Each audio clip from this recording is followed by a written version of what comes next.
Have our lectures.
Master Bashi Lawan Wunti, you are welcome. Thank you, sir. Good morning. Good morning, Bashi.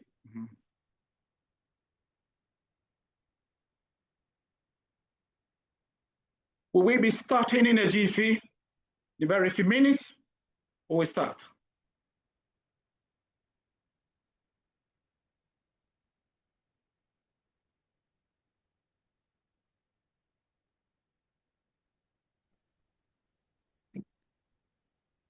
Good morning, sir. Yeah, good morning, Precious Okwe. Yes, sir. You're welcome. Thank you, sir.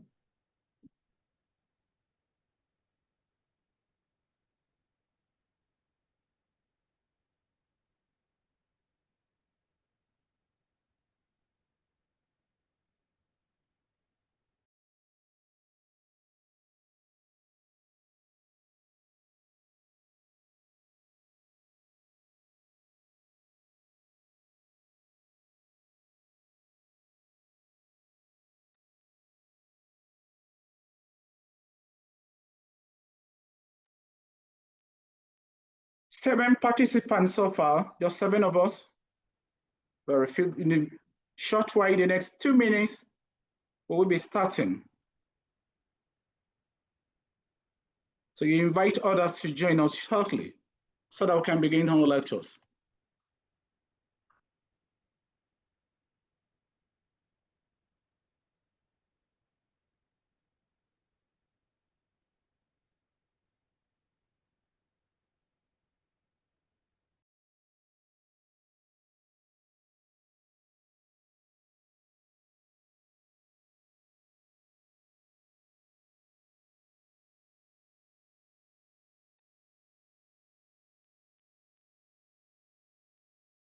Without wasting much time, we will start straight away.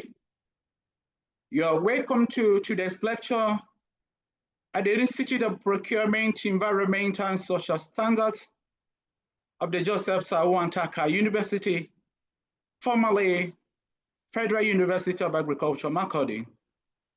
We will be starting with a very fundamental course, a very topical course, a very important course that is considered one of the most essential.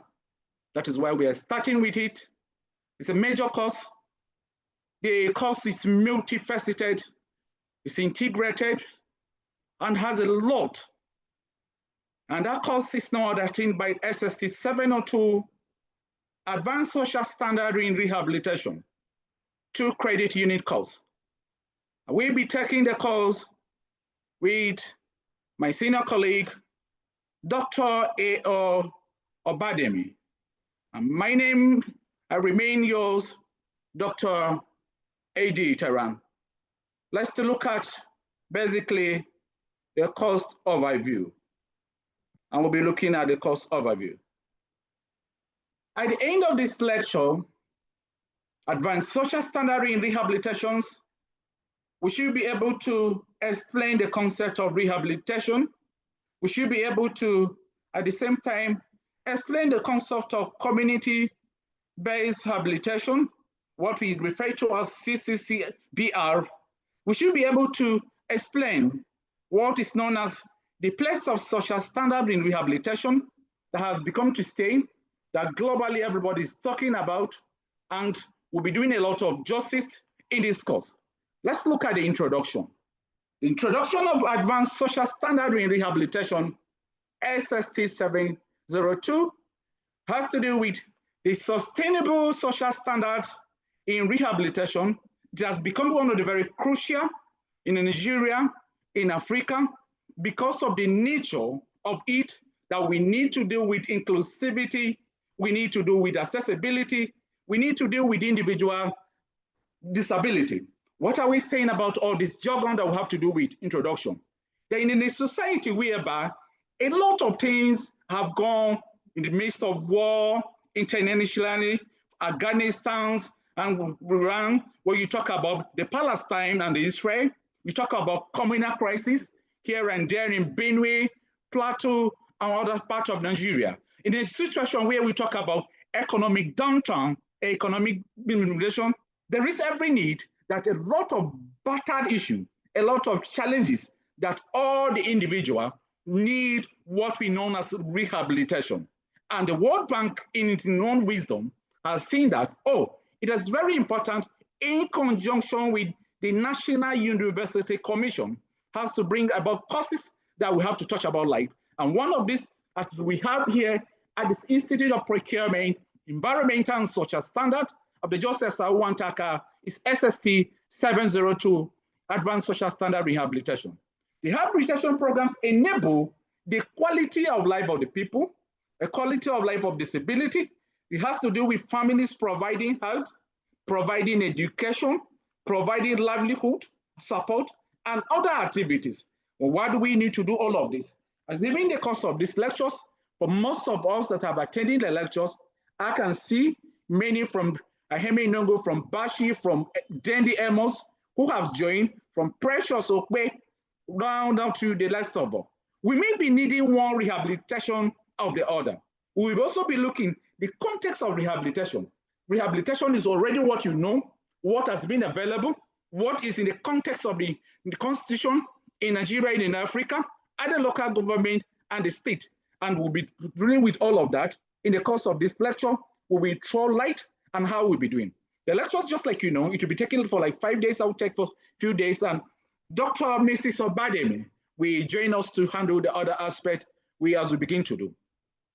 Rehabilitation falls within the purview of what we call in Nigeria, including the Federal Ministry of Health, where we have the medical rehabilitation therapist, we have what is called the registration board, MRTB, responsible for regeneration, responsible for control, responsible for corrections.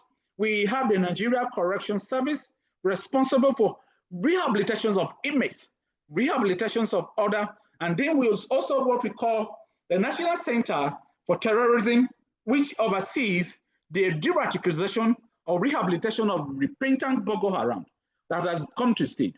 If you look around, the concept of rehabilitation has to do with the battered situation, the challenges we have, not just the challenges, every day in our home.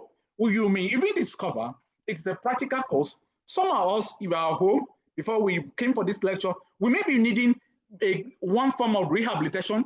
It may be social rehabilitation, it may be economic rehabilitation. At the same point, it may be a kind of a empowerment rehabilitation, and we'll be dealing with that. And before we also move forward, let me put it clear to you that you cannot rehabilitate abnormal situation except where you have a kind of a normal situation. And rehabilitation is a continuous process. It covers the young, the age, it covers all facets of life, all the global society, all the country. It is also one of the basic yardsticks. We will begin to see that if the country has to be rated, its institution has to be rated, the local government is rated, we have to see the rehabilitation mechanism you have in place in trying to put up in all you try to do. Now, we've been moving to what we call, in Benue State here, let me come back home so that we'll localize and give. For most of you that know, we have what is known as the NKSC Rehabilitation Board in MCA, which is with a lot of researchability. For most of you that don't know, you can visit Boko local government, you move to MCA, you see a rehabilitation center.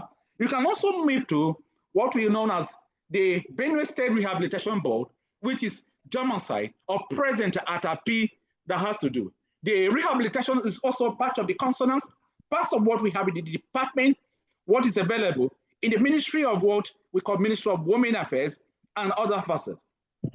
By and large, in Nigeria, we have in rehabilitation, we have inculcated as a ministry, many ministry. In Borno State, we have the ministry. Mary Kwahangi, please. Mary, please can you mute your speakers, mute your phone, Mary Kwahangi. In Borno State, we have the Ministry of Rehabilitation, the Ministry of Reconstruction, the Ministry of Integration. In Adamawa State, the same rehabilitation is talking about, we have a Ministry of Rehabilitation, Reintegration, and Reconstruction. Basically, in River State and Delta thereabout, the rehabilitation is in forms of what we simply put it as a humanitarian and other services, just like we did with some aspect of emergency management the other semester for those of you that were opportune to did elective emergency and disaster management.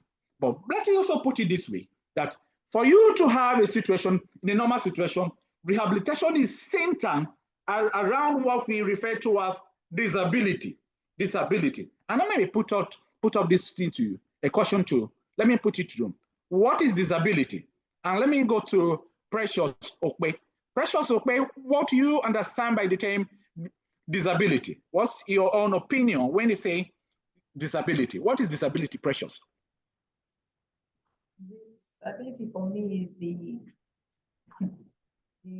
I'm going to use the word inability. It's like it's the same thing. So it's like Can you be not audible? having the means. More audible?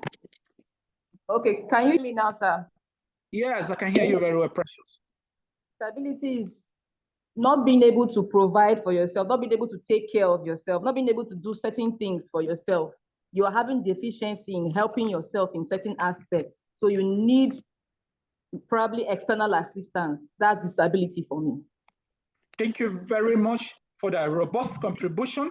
Very wonderful. And you just capture it and you got it right, Precious. Let me move it to any other persons that we have in the house. Joseph Odu, in your own way, what do you think is disability? Precious has put it in a way, not able to do something and you may be needing one or two assistants. Let me hear your own opinion about what is known as disability. We are trying to do what we call a kind of a pretest. Joseph Odu.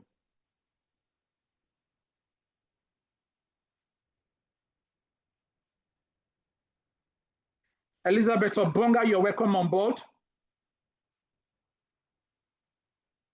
Thank you, sir. Good morning, sir. Good morning. Jenny Amos, you're welcome as well. Thank you so much. Yeah, Joe, go ahead. Joe, are you there? Or you are on sabbatical leave?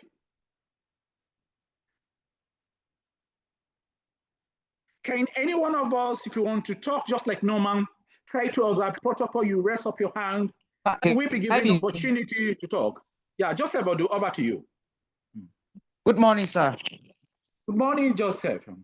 Yes, disability refers to an impairment that limits a person's ability to perform certain activities or participate fully in a society. That is very, very good. Joseph, I do very quite here, very clear and a crystal terms. Thank you very much for that robust contribution. That is what Thank you, sir. Very simple course that you already participant, you student of PGD Sustainable Development we do. We want to introduce that. Before the 19th century, many people who had disability or one thing or the other, they were considered as ogbanje, they were considered as an abomination, they were considered as what we refer to as witches. If you have one disability or the other, example like leprosy, they were locked up in the houses, they were jailed if their families for them, and if they were isolated, they were incarcerated and then kept in the society. That was the situation before the 19th century, as we have in the history of disability. Or be it to know, we should know that if there's no disability, if there's no issue like challenges, if there are no verbal wells, we will not be talking about rehabilitation. So disability itself forms the foundation of how we begin to talk about rehabilitation or advanced social standard in rehabilitation. Now we look at disability as a kind of a physical, not just physical or mental condition, and not just physical or mental condition. We look at disability as what the more of anything, person's movement, senses, activities with their full or effective participation in the society in the basis of the we look at that as disability. Any impairment, just like it was said by Joseph Odu and Precious, that hinders your own ability, that hinders your participation in trying to put up in doing an event, that we have all of that, we refer to that as disability. So disability is what we'll be looking at. We'll be doing a lot of all we need. And when we talk about persons living with disability, we are talking about people who exhibit what we call disorder conditions, what is referred to as dysfunctions, what we refer to as affliction. If any person that's needing any kind of afflictions, undergoing afflictions, any issue of ailment, any issue that has to do with disablement, any issue that has to do with incapacity or being incapacitated, or what we refer also as intellectual disability or learning disability. And there's this adage that say there is ability in what? Disability. That is the common adage. And it's considered under the World Bank program, under the every situation, that for all of us, we are equal in the society. We ought to be ourselves, rehabilitate ourselves, so that we can contribute to the economic development of a situation. We can be able to navigate, we can be able to do just the same like we have, so that there will be no issue like impairment, no issue like incapacitation, issue like ailment, issue like diseases that we'll be able to do. But when we look at disability, just like we're discussing, so other persons will be looking at in terms of sickness, they'll be looking at in terms of, but we also have what is known as intellectual disability. And let me give you, for example, if for the concept of these lectures, at the end of these lectures, you are asked the title of this lecture. So what's the title of this lecture? The title is simply Advanced Social Standard in Rehabilitation. And what is the course code? The course code is SST 702. And if peradventure, at the end of these lectures, you are asked who is taking you, which course did you embark on, which lectures do you have today? You discover that many people will not be able to remember the course code. They will not be able to remember the course title. They will not be able to remember their course lecturer. In that kind of a situation, we refer to that a kind of, if we have 70 or 60 or less than 50% of that, we refer to as, in terms of percentage, intellectual disability. And also, some people forget very easily. They will be able to know, for those of us that has to be teachers, to be lecturers, to be facilitators, you discover that not everybody is at the same pace. What do we do in finding ourselves? What do we have to do in a particular situation to be able to ameliorate, to be able to reduce, to be able to solve? We'll be looking at all of this in this course. It's a very practical course. We'll also be looking at how we have issues of economic disability, social disability that has to do with a lot of society, why we need everybody to be at the same power, why we need everything to be in such a way area we can do. And let's look at these pictures. We look at those pictures here, and those pictures from the pictures, I'll be welcoming Abito Stella Ngofan. Abito Stella, you're welcome. And I will welcome you with looking at the pictures we have here. Look at the pictures we have. First slide, we are going to discuss all of them. We will make very simple observations, what we see from the pictures. And I will start with Abito. Abito Stella, what did you see from the pictures? We have 4 of them here. What kind of situation can you describe to us?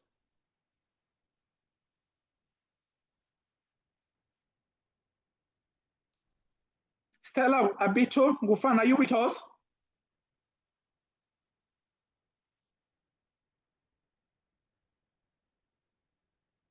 Our rule is that simply, if you cannot be able to answer, you can be able to chat us in the question. And now let's go to another participant. Tell us him to be mute. Let's go to another participant. Doga Japhet, you couldn't stop the other time. From the pictures, what we have from the pictures there. Doga Japhet, what did you observe? What did you see from the pictures? Before I come back to Bashir and Amos. Go ahead, Doga. From the 4 pictures, I can observe that is a person, disabled person. Yeah, okay. Disabled person. One of the pictures, a disabled person on a wheel seat. Okay, on the wheelchair. Yes. That's very good. So, okay. That is very good. Okay. So thank you very much. Let's move to Bashir. Bashir, what did you see from the pictures there? Discuss one of the pictures there. Okay, sir. I saw a nurse pushing someone on the wheelchair, sir.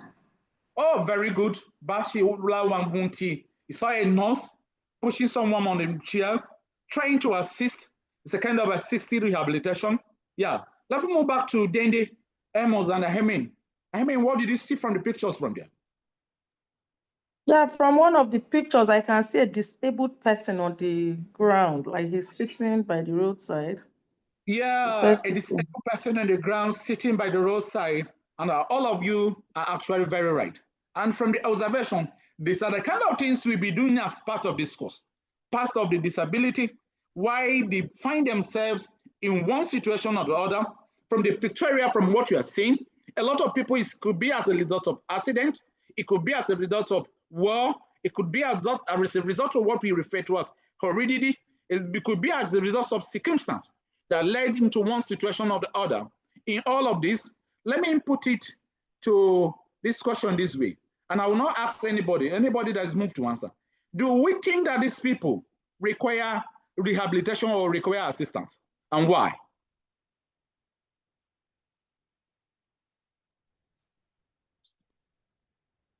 If you want to talk to you, raise up your hand, you indicate. Do we think that people we see in the pictorial here, do they require assistance? Do they require any kind of form of rehabilitation? Yeah, Precious, okay. Go ahead. After Precious, we'll come back to Japhet. Doga. Okay, they do, because if they don't have someone to push them or teach them how to use the wheelchairs, they will not have the assistance that they need to function properly in society. So they need assistance. They need someone to help them. Thank you very much. Precious said they need assistance. If they don't have anybody that will be able to take care of them, just like Ahemi Nungo was able to show somebody by the roadside and all of that. And yeah, over to Doga Japhet.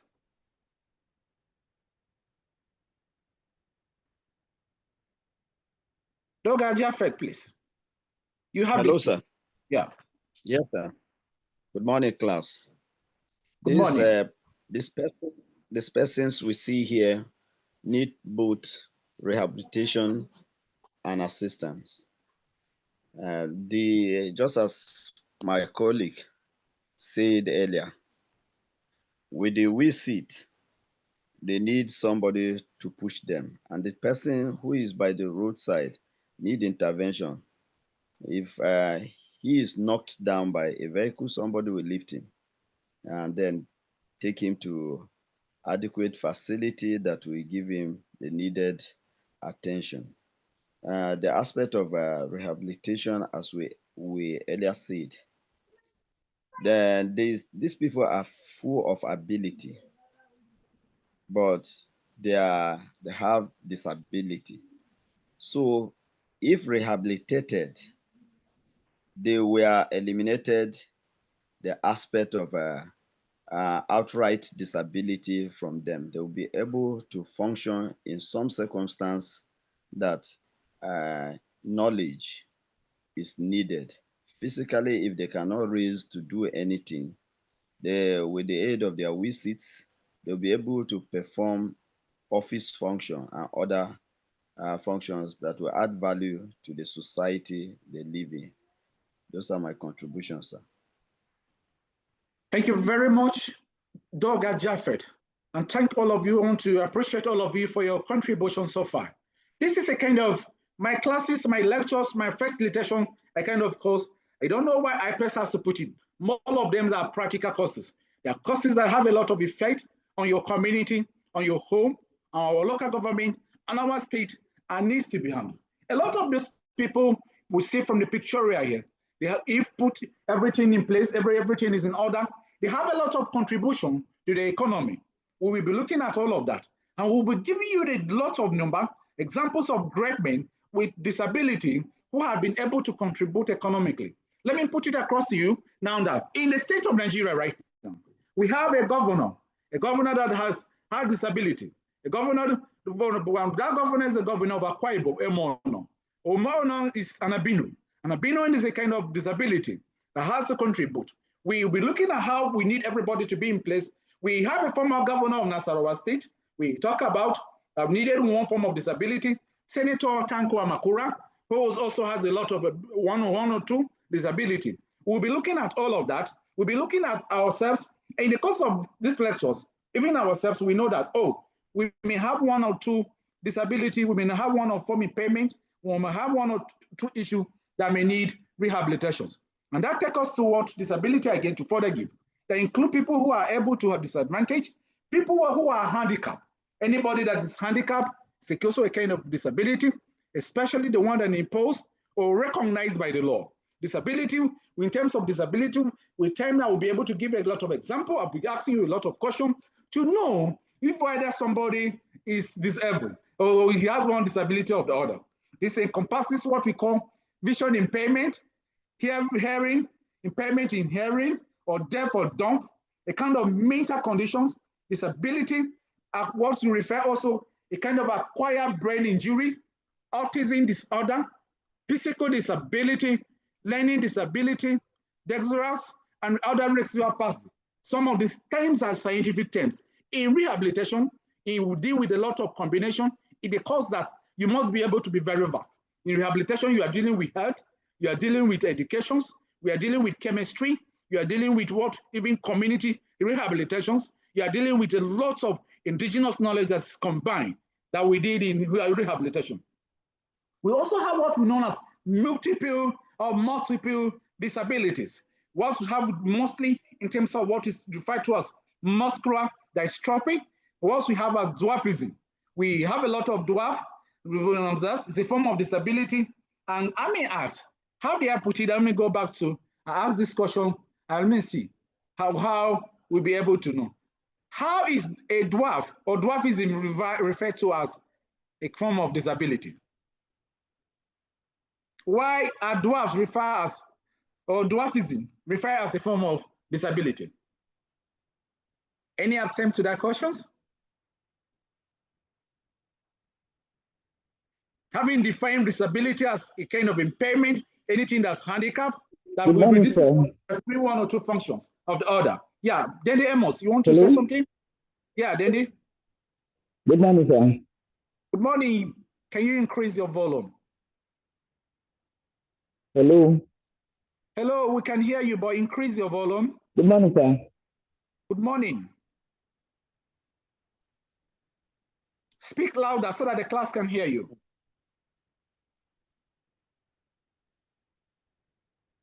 Okay, dwarfism, multiple sclerosis, sickle cells, other form examples of hemophilia, speech and language disability. We refer to leprosy. We refer to other form of disability as epilepsy. And Amos, Dr. Jaffet, I'm coming back to you. And let me put it across this question again. I'll add it before you answer. Hello, good morning, sir. Tutoring. Yeah, okay, then Amos, we're back to you. Can hear you. Good morning, sir. Good morning. Go ahead.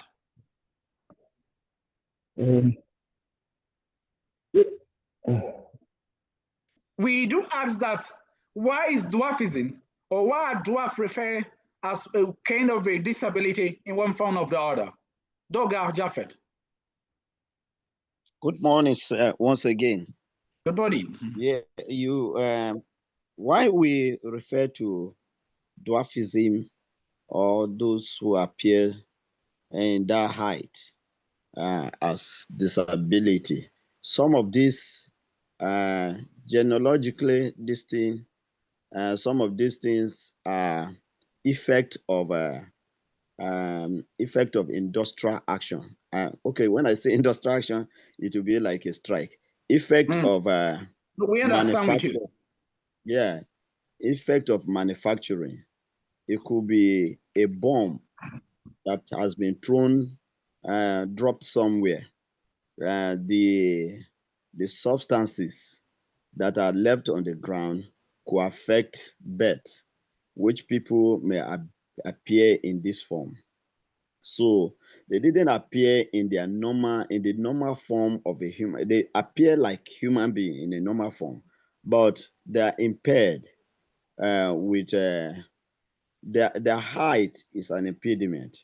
If we want to enlist people, physical disability, and I agree with you. If I'm to give marks, I will give it to Jaffe Doga for their contributions and for putting out light. Now, before we go to causes of disability, let me also ask one. Can we refer to as stuttering? Stuttering is what is referred, that was commonly known as, we call it stammering. Is stammering a kind of disability? And let me put that question to Mary. Mary Kwahange, if anybody who has what is called as stuttering or stammering, is that a form of disability? And if it's a disability, why? If it's not, you also tell us the reason. Good morning, sir. Good morning, Mary. It is a form of disability. It is a form of disability because if you are unable to talk well or talk fast, it will take you time in saying what you're supposed to say, and it will take time. You'll be dragging your words. Mary. Yes, so it's a form of disability, sir. Stuttering, or what we refer to as stammering, is a form of disability. And I agree with Mary Kwahange in total. I just agree with her 100%. If I'm to award marks, I'll just give her the marks that, wow, it's a form of, it is kind of impairment. When you cannot be able to communicate fluently, you cannot be able to speak very well in international global. Stuttering has also what we refer to as the code in the disability and rehabilitation. So it's a form of disability. Now let's look at the causes of disability. We'll be looking at them. There are many of them. There are many factors that are responsible for the rising numbers of disability. And among them are communicable diseases. When we talk about communicable diseases, we refer to as a lot of diseases that can be transferred from one person to another. You know most of them. Most of these diseases can be transferred from this. They pass. If one person is having these diseases, it can be able to transfer from one form to another. And we refer to most of these diseases, including onchocerciasis or liver blindness. We talk about many issues like Bahausia. We talk about parasitic diseases. We talk about what is referred to as STDs, sexual transmitted diseases. They are form of causes of disability. If not treated, if not taken care, they will be able to cause one form of disability or the other that will maybe needing total rehabilitation to put them in place. And then we'll also look at other causes of disability, including malnutrition and undernutrition. We talk about this malnutrition, and there's also malnutrition. How you begin to know that lack of diet, lack in children, in grown-up persons, even among adults. You consume one form of food. Food is also life. Water is life. If you are putting it into places, we are not able to have a balanced diet. It causes a lot of lack of vitamins, lack of minerals in the body, causes some deficiencies. And those deficiencies may result to what we refer to as stunted growth. It may result to a lot of factors in environmental that could cause one form of disability or the other. You should be looking at all of this so that you give me examples. Certainly, I'll ask you example of this kind of causes of this disability. We also have what we refer to as non-communicable diseases, non-communicable somatic diseases, issues like cardiovascular problems leading to epilepsy, issues like non-communicable diseases like diabetes mellitus, where we talk about diabetes mellitus. In the terms of most of people, in one way or the other, they are down with this common non-communicable diseases. In terms of the diabetic mellitus, we discovered that most of the time, people's parts or hands, including among the young, as we have in the different kind of situation, are unprotected. They are being cut down. We also have the form of some other non-communicable diseases in terms of respiratory problems, causing a lot of goiter and a lot of basic function. And then the another one that I normally ask students, and we'll discuss it, is female circumcision. Why is female circumcision referred to as a form of disability. And let me go back to Precious Okpe. Precious Okpe, what do you refer to as female circumcision and as a form of disability?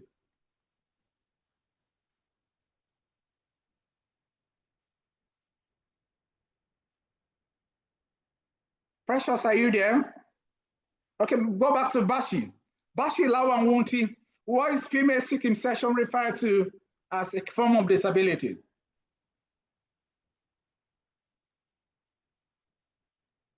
Okay, I'm here now, sir. Good morning again.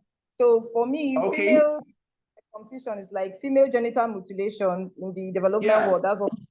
So it's like doing what you're supposed to do for a man, for a woman, and making sure that they don't really, it causes them not to really enjoy sex per se.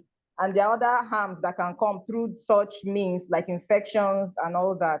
So, but in linking it to being a disability, I cannot really specifically put my hand on that now, sir. Okay, yeah. Bashi Wunti, who can contribute to that? What do we refer to as FGM? What do we refer as female genital mutilation as a form of disability?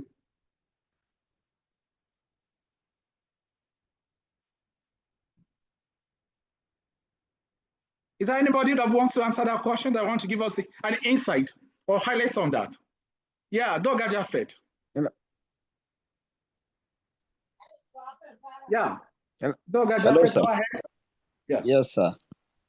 I consider it as a form of disability because it has differed from normal form of that sex, that organ. So even if it enhance functionability, it will be excessive. If it go abnormal, there's abnormality in that in totality. Whether it enhance functionability, it is still abnormal because it is not in the form of the normal form of its creation. So it's a disability. That is what I consider as disability, sir. Yeah, thank you for your contribution. Female circumcision or female genital mutilation is referred to as a form of disability in one form or the other in many ways. Female genital mutilation, using of equipment or using of local in trying to circumcise the female, cutting their genital parts, trying to cause a lot of has what we call a kind of a mental disability on them. It has to do with in mental disability, we affect their well-being, affect their thinking, not just thinking. It's a kind of leading to a kind of depression. It's look at how in the present society, in the modern society, if you have females is able to circumcise the society, it affects them psychologically. And as that kind of psychologically, the kind of what we attach to female genital mutilation, we try to create, we affect their mental ability, their mental thinking, not just mental thinking, the way they behave, the way causing the kind of depression, not just depression alone, affecting them psychologically, and not just affecting psychologically, in one way or the other, female genital.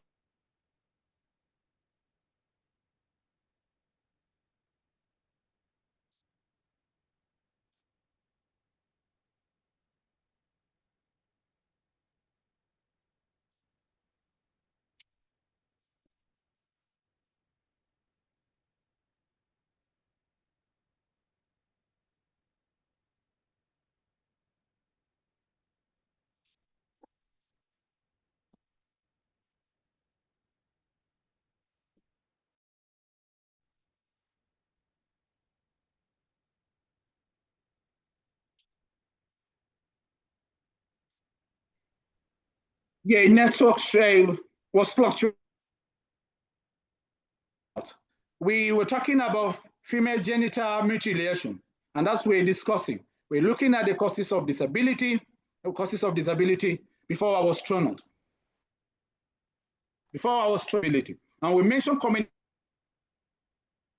from one person to another. Out of these lectures, you may be out there, this disability, what we are discussing, what are the causes? Apart from community nutrition, when we are not well It has to transfer. Let me give you an example of malnutrition and undernutrition for women. For women that are pregnant, for children that are underage, if they are not well fed, you cannot be able to refer to some other form of disability. Another prominent was them affecting their mental capacity. It's also based on that I will talk about issues of what we call breastfeeding. For the children that will not be able to feed very well from the mother's children, they cannot be able to feed. They need to develop a capacity. They need to develop a kind of intelligent conscience, and that affects them. So on the research conducted, it is expected that children born in elsewhere on some certain environment to some extent determine the kind of intelligentsia, including in terms of emotional intelligence that they will develop from where they don't have food, they don't eat. Where you think like the great people of what we call the Hazard people in Tanzania, where you see the likes of my very good friend, Chaba. If you see that in that kind of environment, in the way malnutrition, we don't have balanced diet, based on nature and some other business factors, it is also different, causes one form of disability. It may not be physical, it may be emotionally. So if you make circumcision causes a kind of emotional disability, it has affect a kind of mental disability in one way or the other. There are also various causes of functional psychiatric illness that as I refer to that causes a lot of disability in one form or the other. And we'll be looking at various causes of intellectual impairment, often and usually kind of referred to as congenital or innate, the kind of chronic drug abuse. Drug abuse can also causes a lot of disability, where people are involved in substance abuse, weed, marijuana, taking of other hard substance, or cocaine, where they have not prescribed or excessively more than the prescription. It could lead to depression. It could affect you in one form or the other. And this is an area that most of you will be researching, you'll be talking about. You'll be looking at the effect of that. People that are caused, they cause one form of disability or the other. Sometimes they slip off, sometimes they're not able to act at a particular time of the other. So we'll be able to that. And then we talk about heredity. Heredity, we talk about children are born from one issues of the other. And I paused at this point. Who will give us contribution on heredity as a form of, can give us some practical example as a form of disability that's passed from parents or from one person to another? First, not spoken that we refer to.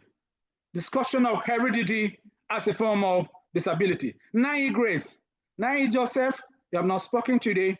Why is heredity referred to as another causes of disability? Nai, are you there? Okay, we go to Doga Jaffet. Obanga, Hello, we are coming back to you, Elizabeth Obanga. You're not speaking today. Doga Jaffet, what is heredity? How can heredity? Yes. Yeah. This disability, hereditary disability, is the one we inherit from the crown. Crown here means the parents, or from trace through the gene within the family. They are left hand and these persons who use left-handers, Yeah. most of them inherit this form of disability. I call it disability. They are able to write, but hence inappropriate side of the hand is being used. Learning through that medium is another thing. So these things are traceable to the gene within the family. And there are some families that when some families that have eyes, the sight problem, very tender or little children tend to use lenses to control their sight, or as they grow up, they continue to use at old age, they must use lenses before they'll be able to carry out anything that required sight. So all of this come through the gene. So if it is within a family and you're lucky to escape it, you're just lucky. But hereditary, it emanates from the family gene. So that is what I refer or regard as a hereditary impediment, disability. Thank you, sir. Thank you very much for that contribution. Thank you very much. Yeah, I go to Dandy Amos. Your hands are up, Dandy Amos. Good morning, sir. Yeah, Dandy.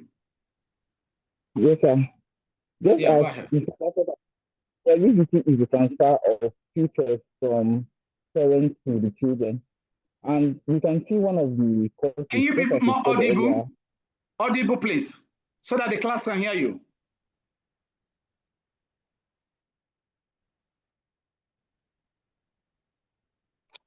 Go ahead. Okay, sir. Just as it is earlier explained, heredity is the transfer of futures from parents to the children. And if you can see, one of the causes of that, as earlier mentioned, dwarfism can also be transferred from parents to the children.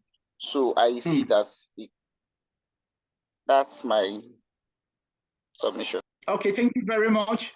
Thank you very much. Okay, we'll go back to Nai Joseph. Nai Grace Joseph, your hands was up. Do you still want to say something, or it has been taken by event? Good morning, sir.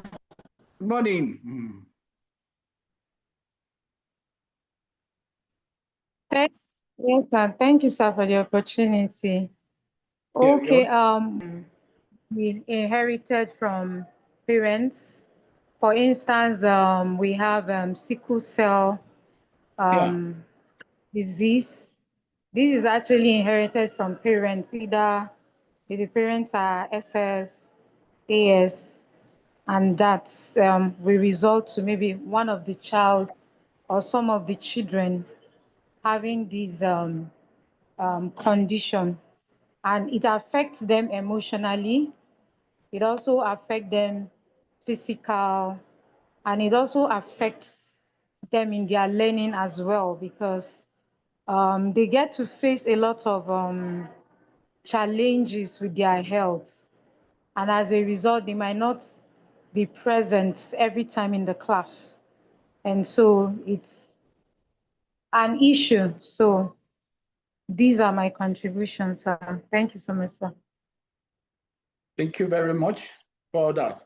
You can see that just like Grace mentioned, online, there are a lot of sickness that be able to could cause a kind of impairment, making us not to perform some function effectively. He talk about sickle cells anemia that can be inherited, SS genes from parents. Then we talk about even cleft, issues like cleft. Most of the time, when we talk about cleft, we are talking about diseases that involve where you see that somebody's mouth is chopped off one side. Most of the time, if not treated and put under some strict environment, you discover that most of the time the same thing is also transferred from parents to another. And that's the kind of an impairment. It hinders them to perform their certain function in terms of feeding, in terms of eating, in terms of participating in daily activities, in terms of being able to contribute to our economy. We also have issues like home accident, we have traffic accident, whereby an accident occurs and one form of disability or the other, causing a lot of diseases. Just last week, I had what we call the Divine Tower. The Divine Tower in Lagos State, the UBA Divine Tower, where was gutted by an inferno. We discovered that, in the course of trying to evacuate, in the course of trying to emergency exits, to jump from the outstairs, the story building from the tower down, there are a lot of issues that were down. We one disability of the other breaking their ankle, breaking in them, causing a lot of fractures, making them not to able to perform some certain function, and resulting into casualties. There were a lot of deaths that were recorded in that kind of that. Work accidents will also be one of that. In terms of, it could be electricity, it could be kind of a physical attack, it could be car, parental problem causing the kind of cerebral palsy, affecting the brains. Then in terms of civil wars, when we look at civil war, in terms of war, I don't need to give several examples, it's causing a kind of unrest, a kind of tribal communal crisis. Only about yesterday or 2 days back, we were hearing on the 19th of this month in the Sankra geopolitical zone of Benue State, where a lot of casualties, a lot of people were down with one disability, and a lot of officers, including officers of the police, being key in a kind of situation. All we others, we discovered some, we moved to the General Hospital, Kasinala in Benue here, or Benue State University Teaching Hospital, or be it Federal Medical Center. Move around, you discover that, oh, there's a disability unit. There are a lot of people. Some will give you their reason, the causes. It could be heredity, it could be a home accident, it could be traffic accident, it could be work accident. You could have one form of disability in your house, even where you are sitting now. If there's a kind of a electrocution, if there's a kind of what we call emergency occurring, that kind of issue may read into a certain one. Casualty of violence, they also suffer a kind of physical, a kind of mental complications. That's why we mention issues of female genital FGM. You have a kind of mental complication, thinking, feeling depressed, affecting psychologically, severe psychiatric diseases for women who are raped during war. It causes them to be able to think one issue of the other, leading to issue. And those kind of issues, they can kill more than the physical attack. Now let's look at the disability structures in Nigeria. We have to localize. The present disability structure in Nigeria is what we refer to as Discrimination Against Persons with Disability Act. It started in 2013. In 2018, it was signed under the law in Act of the Parliament of the National Assembly of the Federal Republic of Nigeria. And as we talk now, we have what is known as the National Disability Commission, what we know the National Commission for People Living with Disability. And that commission is headed by Ayuba Gufan. Ayuba Gufan is from Plateau State here. He is in charge of the disability that has to do with many of this. Then we talk about the current executive secretary responsible for their functions. Has to be responsible for promoting the rights and welfare of people with disability. All forms of disability, if you are one way or the other, you are supposed to build into this structure. We also have this kind of structure at the local government, at the state level, and at the federal level.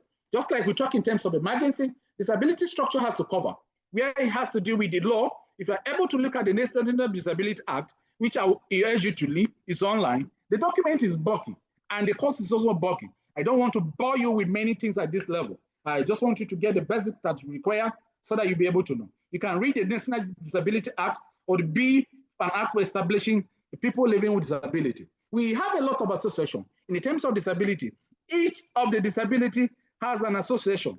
And in the course of this lecture, I will be telling you the reason why they have those associations. Association of the blind, association of what we talk about, people with one form or the other, association of this and this, living with social ailment. All these people have their association, and we'll be looking at the reason why, in terms of disability structure, we need. At the federal level, there are 17 ministries or more now with the restructuring of the ministry that works in collaboration with the ministry, department, and agency dealing with disability, achieving goals of rehabilitation in line with the agency. And some of these agencies include the Federal Ministry of Justice. This is referred to dispute issue, basically that are concerned with people whose rights have been hampered because you see them as being dangurugu.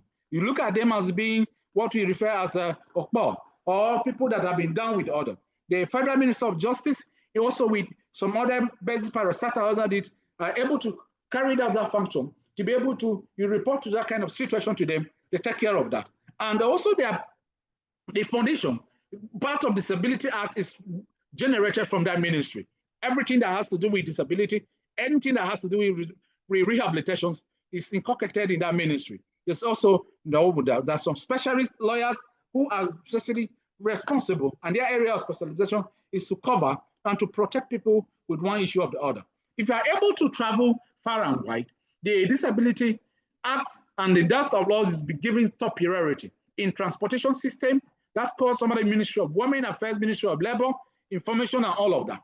Just like in terms of emergency, they are giving top-notch priority, and they have to prioritize in the saying that, oh, when you move on into hotels, you move into structures, we move into schools, you see that those structures, they must be able to have, you also have a disability structure taken into cognizance. They must have their parts, they must have their transport system, where they can be able to move in, where they can be able to participate. And look around in your environment. You are able to look around your environment where you are now, in your houses, in your offices, in your NGOs. Have you been seeing where these people with disability have been given rights, have been given topmost priority, has been given consideration, and as such, dealing with. If it's not, that is where the World Bank is coming from. That is where the Institute of Procurement, Environmental and Social Standards is coming. We need to inculcate, just like we have all of this. We have a very good role, and our problem is mostly, basically because of implementation. The Ministry of Works and Housing has to deal with the planning and that of Urban Development Board. Right away from the way you are planning for the structures you are doing, everything, you must make sure that, oh, you're building, including in your house, there must be a disability part. You should be thinking that, oh, if Dr. Taran is one form of physical disability of the other, if he comes to my house, how can he be able to move into my house easily? You have to put all of that into consideration, including the market structure. The Ministry of Communication deals with that. We have forms, they are prepared specifically for people that are deaf. We use what is known as assistive technology. They are prepared for them. They have their signs, they have their signature incorporated in it, taking care of that, and that has to be. In transportation, I talk about transportation, how they have to be, how to be transported, how to use the National Planning Commission. In all your budget, you need to budget and plan adequately, making sure that, oh, this one form or the other, people with disability are taken care of. Then the National Poverty Eradication Program, any program that has to do in the country, in terms of national social investment programs, in terms of the employment, those with disability must be given top priority. In fact, as one of the law, as embedded in the National Disability Act 2018 of the Federal Republic of Nigeria, it is expected that all you need to do is that you must be able to make sure you provide employment with people with disability. If you are in this class, at this level, let me ask and put, how many persons with disability do we have in this class? Or do we have in this program? Just about do.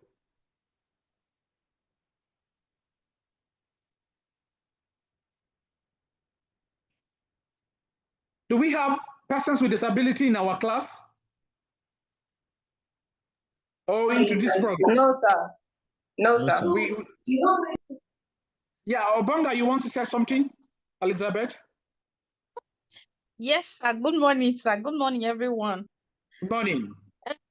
The other time you were talking about disability being inherited, and I wanted to speak, though you called my name after someone to speak, but you didn't call back again, so I did not raise my hand to speak. I wanted to talk about, is it albinism, that it's as a disability, and it can be inherited from our parents. I want to use myself as an example. I am actually having an eye defect. I'm using glasses because of that. And among my siblings, I'm the only one with this. So I can equally say that, yes, there is a disability in our midst.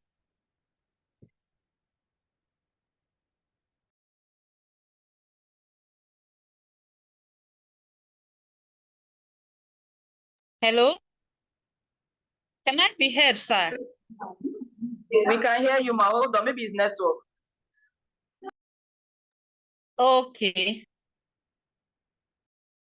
I was basically smiling when I heard that there's no disability in this class.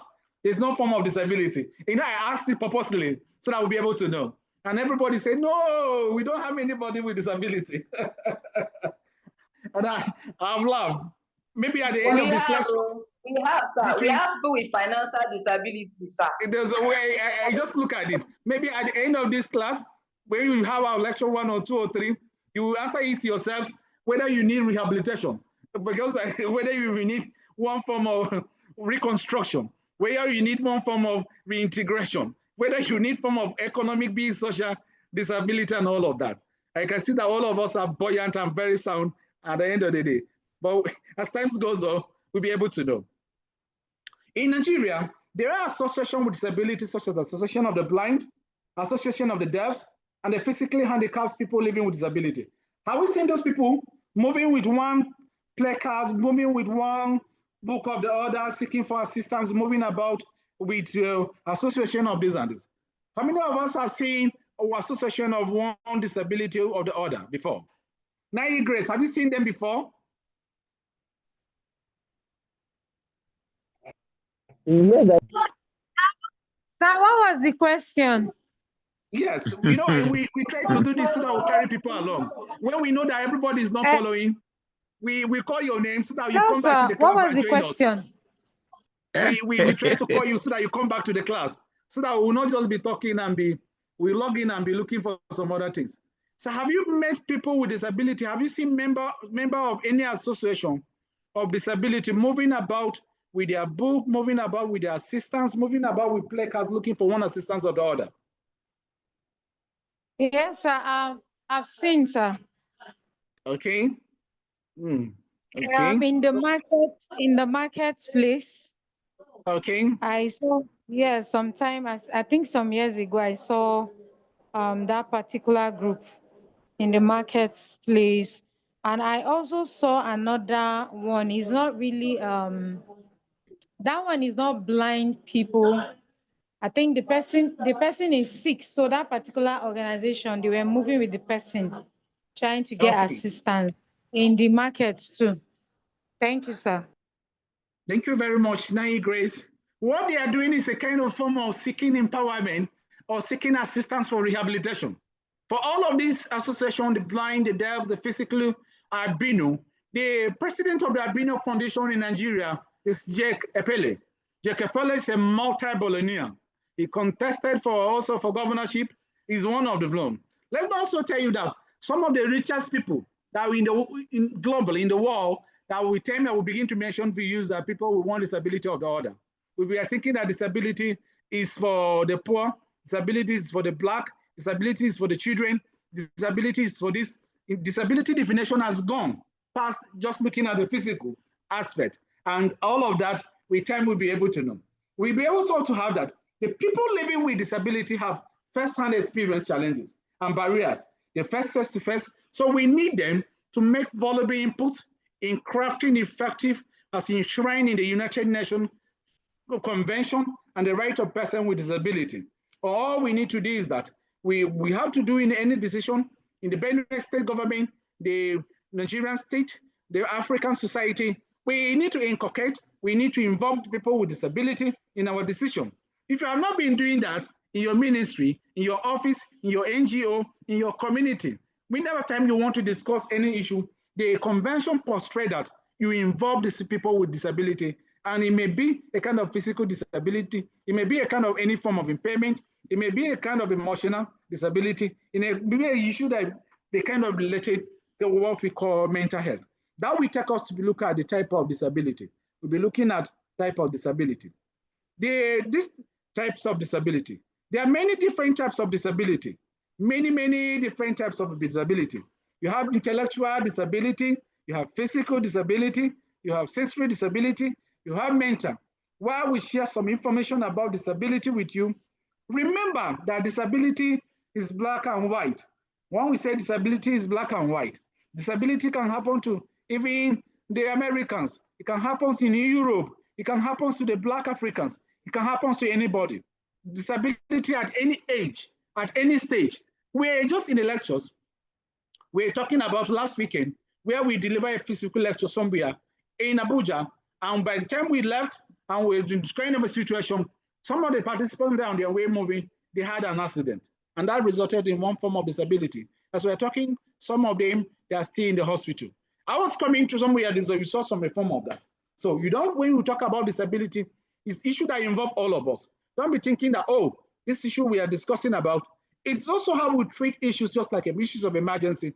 The society will look at us. We're trying to look at this, how we are able to treat people with disability, how we are able to rehabilitate our persons. Do they have a very good caring environment coupled with very good nutrition? Disability may have the same experience, but they may also have different experience. And a young boy with disability, an old man in the same disability may have a different experience. And I go back and ask, why is it that, oh, the same persons with disability, our class is disappearing, moving and everybody is moving, just to many few. And I go back to Precious, okay? Precious, why is it that when we talk about type of disability, do we say that a young boy with a disability and an old man with disability may have different experience? Why do you think is the reason for that?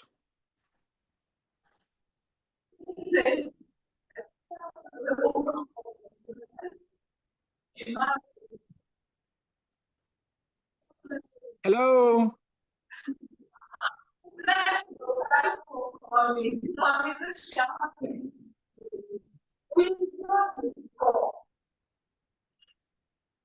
If you are to speak and you to make a contributions and you are having challenges, you can just text or give a message in the chat box. We'll be able to understand you. If you have any challenges, another way of answering question is that chat in the chat box, so that by the time we call you and you want to make some contribution because we are assessing you, just like when I call you in all my class, I take attendance, we mark attendance and we look at it. Precious, please, can you mute your speakers? Precious, okay. Mute your speakers, you have noise from the background. Then we talk type of intellectual disability. In intellectual disability, an intellectual disability may be difficult in communicating. We talked about that before. Communicating in terms of, it could be stammering, in terms of what we call stuttering, learning ability and retaining capacity. And when we say, oh, everybody, can we rightly say that? Why is it that in the same class as we are here, if we give tests now, some other people will pass. Some other people will perform a kind of abysmally. They will not be able to do well. Even when we give assignment, we'll be able to do. Are we at the same level? No. It could be a form of intellectual disability, retaining capacity, and we'll be able to show you how you can be able to handle that kind of situation, how you can be able to rehabilitate yourselves. All some of you need is that a very good food. By the time you eat a very balanced diet, get a very cold environment, forget all your sins and sorrows, and you have other form of that, you'll be able to, your intellectual capacity or intellectual acumen, intelligent quotient will improve. All you need is that, for some people like Nai Grace, by the time you give Grace a lot, when she receives a lot now, you see that she will just jump. And the next thing is that you see that she will be able to have a very, very, very, very good day, a great day, a nice one, and improving her own intellectual capacity. Grace, is it true? That when you receive an alert, it improves your intellectual capacity and intellectual reasoning.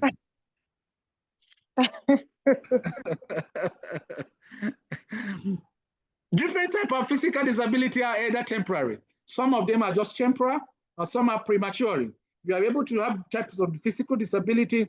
They may just be there. It could be fracture. It could be just affecting the bone. By the time you are rehabilitated, you'll be able to carry out some kind of exercise. You discover that form of disability is gone. Disability impacts negatively on the relationship and social participation. You discover that, other adults with disability will have this kind of social isolation and issues which may be popular among aging. But most of the time, when people are down with one disability or the other, we keep them in the house, we move about our activities in the farm, we move about our activities in the market, we try to move. That's what we refer to as social isolation. It affects them. They are trying to cause one thing or the other, or making them not to contribute effectively or maximally to the economy. People with a disability also experience what we call in home. Most of the time I keep, they are in one or the other. The type of this physical disability may impact on the person's language or communication skills, the ability to perform some certain functions, tasks, the kind of movement, ability to also to be able to look at what we talk about, access to movement mobility. Sometimes a child with a physical disability may experience other conditions or disability. They do. Example, we have cerebral palsy, where people with a group of disability impact on the person's ability to move. You see that some children, they cannot be able to move very well. You see them, the toddler, staggering about, staying necessary more than the normal. After 1 or 2 years, they are able to walk effectively. They are now able to start. Some may even result into one issue or the other, where it is in the complicated cases, they are referred to as amputation, affecting. Some form of disability may even affect the spinal cord, where somebody is perpetually lying down.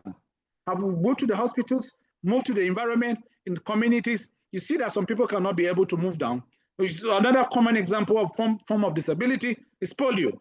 Poliomyelitis causing a kind of physical disability, even lack of vitamin D, making a lot of them developing a kind of what we refer to as scurvy, and then not able to do. What are the effects of disability? We're looking at this effect of disability on ourselves and our community and then our world. And that takes me to what I will refer to Bashi Wunti. Bashi Wunti, you tell us the effect of disability, read point number 1 and 2, and explain to us the effect of disability. Back over to you, Bashi. Okay. Number 1, we have limited access to education. So limited access to education is, yes. Yeah, it knows that many school facilities and materials for students with disability hindering their learning outcomes. So what this number 1 is telling us, like, for example, let's say we have a school and that school was not designed to favor people with disability. Whereas there are no place like there is stairs in the school. So, and that people that have disability cannot walk up to that staircase to maybe get in their classes and learn. So, that lack of provision for them will cause they will not have access to a very good education. And number 2, we have employment and unemployment and poverty. Very good. First significant. So barriers to unemployment with an unemployment rate of 77% among those aged 15 to 24 compared to 49% for non.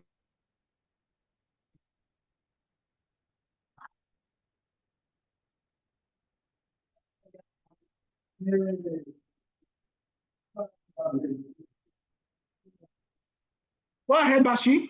You're right. We are getting you very well. Okay, unemployment and poverty.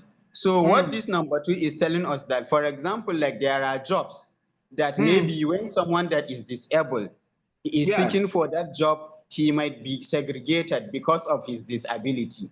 So like, for example, let's say paramilitary, military, they don't used to employ disabled people.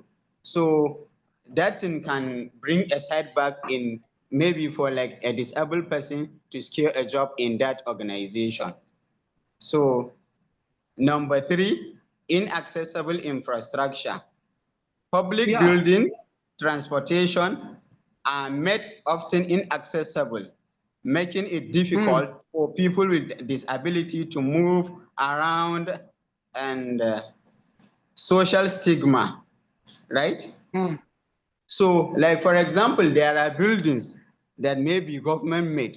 There are no provision of ways for like disabled people to move to that building. Let's say, for example, let's say in a government house, whereby it is being built for the people that have like that don't have this ability, and it is good for disabled people to be included into the government. So without that provision of maybe a working way for them to move into the government house and meet maybe the person that they want to meet, so they might not be included in that government. They will be left behind.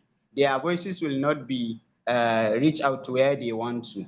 So number 4 is discrimination. So number 4, leave it to number 4. Thank you very much, Bashi. We leave it to Abito Stella to discuss the effect of disability. Number 4, discrimination. How would people with disability face discrimination? You read number 4, Abito Stella, and you tell us the effect that we have on that. The effect of disability. How does the effect of that people that affect people with disability, how are they discriminated? Who can answer that?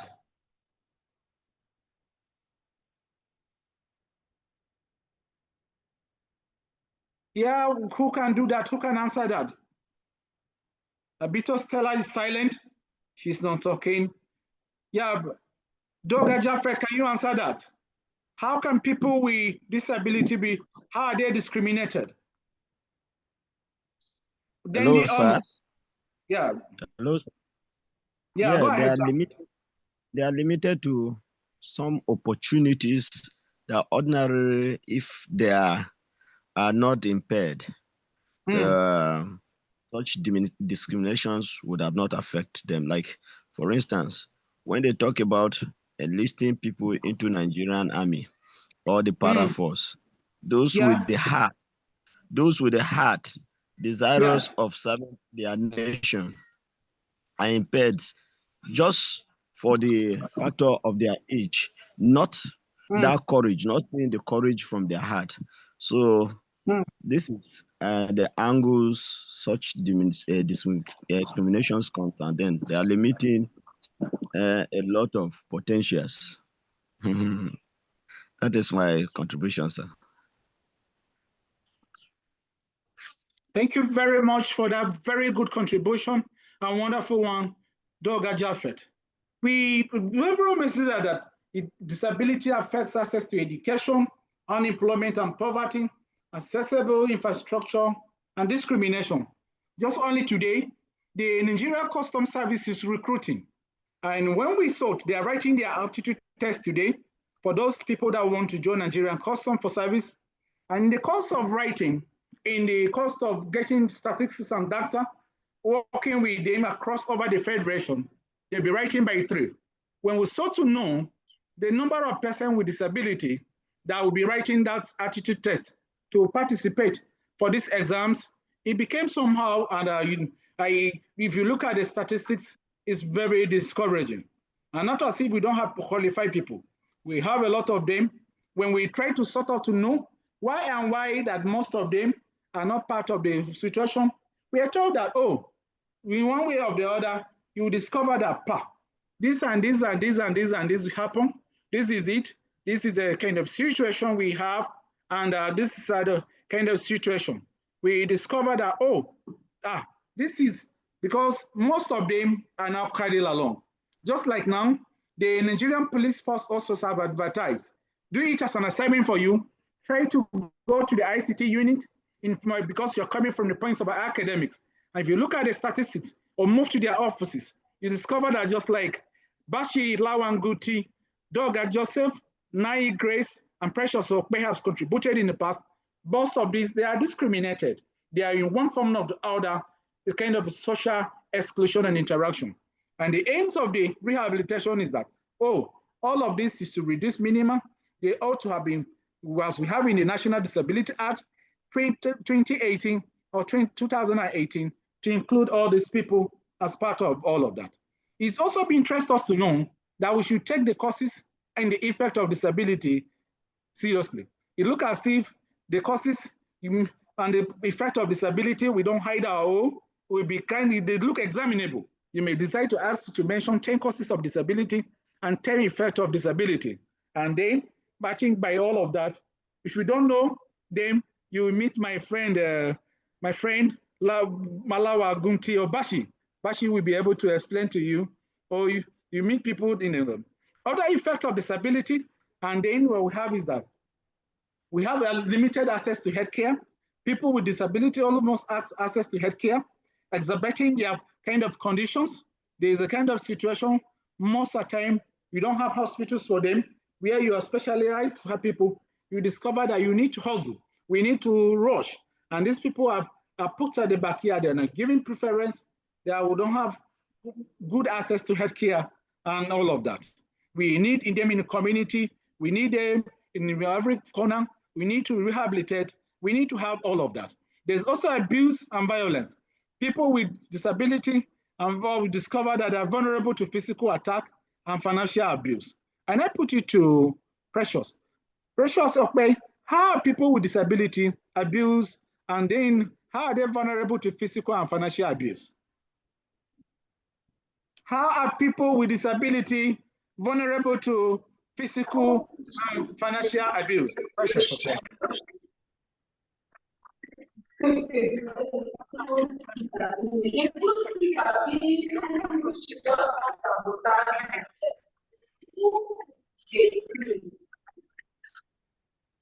Can anyone hear me? Yeah, we can hear you now. Yeah, we can hear you now. Okay, sir. People with disabilities, most times when you're doing recruiting, for instance, in terms of job, most times they don't consider those with disabilities. For instance, if you're crippled, sometimes they have excuses for such people, and then it hampers their financial ability, as in their livelihood, to take care of themselves. So the ability comes in two forms now: emotional disability, as in emotional stress, sorry, and then it affects their livelihood also. If I got the question correctly, sir. Yeah, people living with disability are vulnerable to physical attack and financial abuse. On a daily basis, you see them on the street, you see them outside, you see them in your houses. Some people don't even want to talk to them. They don't want to communicate to them. When you see them on the hold up, when you see them in the market, because they have one form of disability or the other, they want to seek for direction, they want to make an inquiry. Even with their money, some people look at them as crazy or mad people. And so they face a kind of physical attack or financial abuses. We've seen whereby somewhere, in the city of Lafia, a man with disability, he was blind, and in all of those, it was more of a Nigerian movie, which had some money in a calabash. In the calabash that he was having some money in the container, all of that. Some of these area boys came, and from nowhere, they were able to just do that, catch away, run away with the money, because the man had a kind of a physical disability. So the first one of abuse, they are rampant. There was another case in the bank where a man with physical disability went with his own assistant or caregiver, and because they withdraw some money, because the boys were too small, they were trying to get out of the bank premises. As soon as they were out, they were whisked away by some area boss, or what we call as 419 now, Yahoo. They also this kind of dependence on others. People with disability depends on others. They may rely on family, they may rely on caregivers, on daily needs for their food, for their shelter, for their protections, and from all of other. And I go back to Mary. Mary Kwahange, why do you think people with disability depends on others for survival? Good morning once again, sir. Disabled people, Mary. they cannot do some certain things for themselves. Some can't even move because they are blind. Their hands must be held. So they rely on people. They depend on people to do their daily activities. Thank you very much. Mary Kwahan is explaining to us very well that those people, they don't have the energy. They don't have the strength. They don't have the disease. Even their morale is low. Morale for disability, low. You discover that those people, they are also emotionally battered. They are depressed. They're psychologically affected. So most of the time, they are almost giving up. If there is no need for rehabilitation, as we're studying here, is not coming for them from the government, from the family, from all of that. They depend on others to be able to survive. And it's because of the condition. But we can be able to put them in order. The saying is this saying that say, no condition is what? Permanent. No condition is permanent. And disability in what? Disability. We can be able, the end of this process that we are able to raise, able to include, we'll be able to make sure. Mary, put up your speaker, mute your speakers, please. Mute your phone. Then you'll be able to leading to potential exploitation. There's also limited economic opportunity. Persons face barriers, participation, perpetuating them in what we call the cyclical cycle of poverty and dependence. There's this kind of this inadequate representation. People often with disability, they represent decision-making process. Now let me put it all to you. I just mentioned that the 36 governors with all we have in a country is one that have one physical or one form of disability that is gallantry visible. What about senators? Out of the 109 senators we have in the country in Nigeria, how many of them have one disability or the other? Talk about the 360 members of the House of Representatives. These are our leaders. How many permanent secretary? How many people do you have all of that? So they have this kind of inadequate representation, and then they lack this decision-making process. They are not being considered. They face a kind of psychological trauma. They may experience emotion due to society attitude, an inaccessible environment, and limited opportunity. And that's what all we do. And we put it for now. From the introduction we did of the rehabilitations, coming to basic concepts of how to do rehabilitation, to disability definition defined, from disability to the causes of disability, to the effect of disability. Is there any question before we proceed to the concept of rehabilitation? If there's any question or any comments or contribution, or or where you don't understand, you want us to take it again, please let us know before we move to the next, where we'll be talking the concept of rehabilitation. Over to Amy begin to. If there's any issues that we have so far, Beatrice Stella is not talking. Are you with us? Do you understand? Bashi Lawa, is this any issue? Doga Jaffet, Nai Joseph, Precious Okpe. For those of you who are in the class, almost Dende. So far, others have left. Is there anywhere we want us to repeat? Is there anywhere you want us to discuss where we don't understand? So that before we move ahead. Yeah, Nai Grace, over to you. Thank you, sir. Sir, I want to ask a question. How do we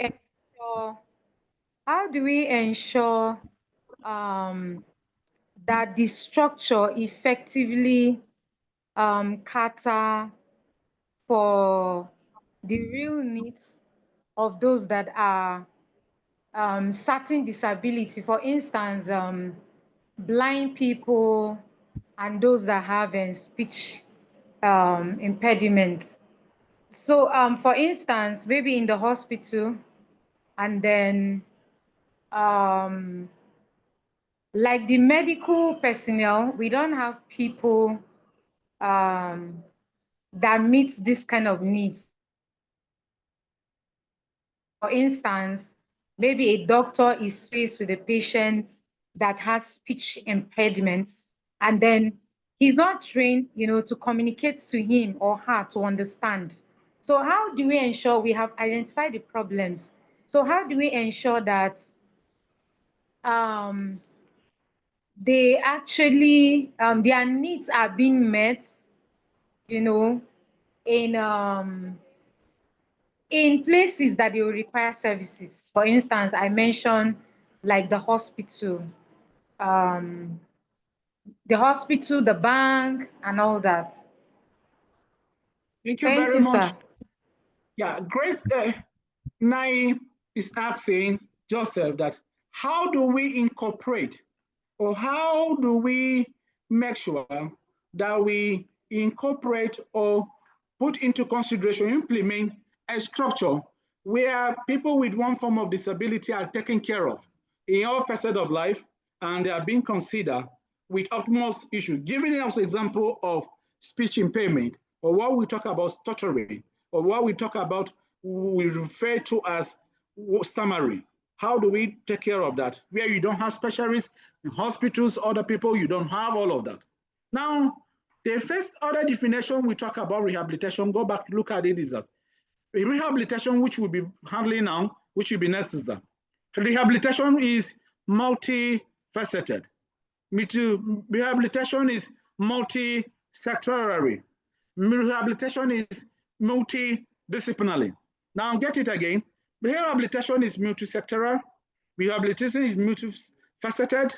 Rehabilitation is multidisciplinary. And I'm going to break it down for you. In all of this, we have specialty, we have specialization, we have professionals for all that you have mentioned. If you move to specialized hospital, me talking about specialized hospital, go to Just University Teaching Hospital, Benue State University Teaching Hospital, go to Enugu State University Teaching Hospital, University of Ibadan Teaching Hospital, LASU Teaching Hospital, go to National Hospital Abuja. You have specialized hospitals. Those specialized hospitals have some sub-units as responsible that deals with issues like speech impairment. If you go there, they refer to some certain units. There are also some NGOs, and all of this has been taken care. If you want to know how they are taken care, it should be done. Go and read the National Disability Act 2018. The National Disability Act 2018 has taken all consideration. It's a comprehensive document on how these people should be treated. One fortunate thing is that a lot of people are not aware, just like you're asking me now. And this is essence of part of that course, this course, for you to know where to go. I give you, for example, that if you move to NKST Rehabilitation Hospital in Boku, via Benue State here, it's mostly for people that has a lot of issues like bone breaking down, amputation. It's been taking care of that. That hospital take care of that. If you move to AP now, and you move to the other section in here, this is where you in Federal Medical Center has a unit where people with psychiatric issues, those one for psychiatrics, or when you move to Aru Aroizbo in Lagos and Ogun. There's a national hospital for psychiatric hospital that deals with all kind of the social issue. If you move to the national hospital in Abuja, you have a unit for what we are referring to as stuttering, stammering, cerebral palsy, where children born with, some cannot even be able to communicate. They cannot be able to talk. We also have what is known as community-based rehabilitation. There are community rehabilitation. We embark on community-based rehabilitations. We can show you one in Vandeka, where there are some issues that in rehabilitation, some cannot be able to handle in the hospital. Very soon, we'll be dealing you with the inpatient and outpatient rehabilitation, where you start some rehabilitation in the hospital and end up in being in the community in your house, rehabilitating yourselves. Where in some essence, you are giving some exercise, some physical exercise to embark upon, how to learn, how to pronounce, how to improve your sight, and how you will be able to learn and all of that. So there are specialized unit, specialized hospital, and all of this has been taken care. Our problem is basically that of implementation. Nigeria is signatory to Geneva Convention. Nigeria is signatory to the UN Convention. And the UN Convention states that all this care of people with disability must be taken care of. They must be treated equally. They must be in terms of employment, in terms of those disadvantages, in terms of the effect we have mentioned. But hitherto, basically what we have is that there's this kind of limited awareness. And we will want you to carry out the message as an apostles and ambassadors of social standard, advanced social standard in rehabilitation to be able to do with the care of all of this. So in a nutshell, the National Disability Act 2018 has all the structures, has all the objectives, cover all forms of disability and how they should be treated, how they should be even be, to some extent, given some certain level of subsidy, how they can be taken care of. There are also some non-governmental organization, some international organization that works with all of this so that we can be able to take care of them. Thank you very much. Is there any other questions? Or are you clear? Let me. Do you understand? Yes, sir. Okay. Yes, Is there any other question before we continue? If you're not clear, you let me ask again. Let me put it across. This is where I'm here for you. We want you to, in this class, it's a practical class. We want you to pick something and we want you to get something. Sir, it's clear. Thank you so much, sir. Okay. Thank you very much, Grace. Naya Joseph? Yeah. Any other questions before we proceed? If there's any questions, if there's any issues want us to look at it, then now we'll be able to continue. Now, if there's no, the silence, we assume that we understand. And we'll move to the concept of rehabilitation. The concept of rehabilitation is a process that helps people with disability, people with the injury, people with illness, just like Grace Nai Joseph was asking. This is where we begin to do. We are dealing with rehabilitation now. Those people with the disabilities, just like stuttering, injury, illness to their physical, their mental, their cognitive ability to achieve their maximum potentials.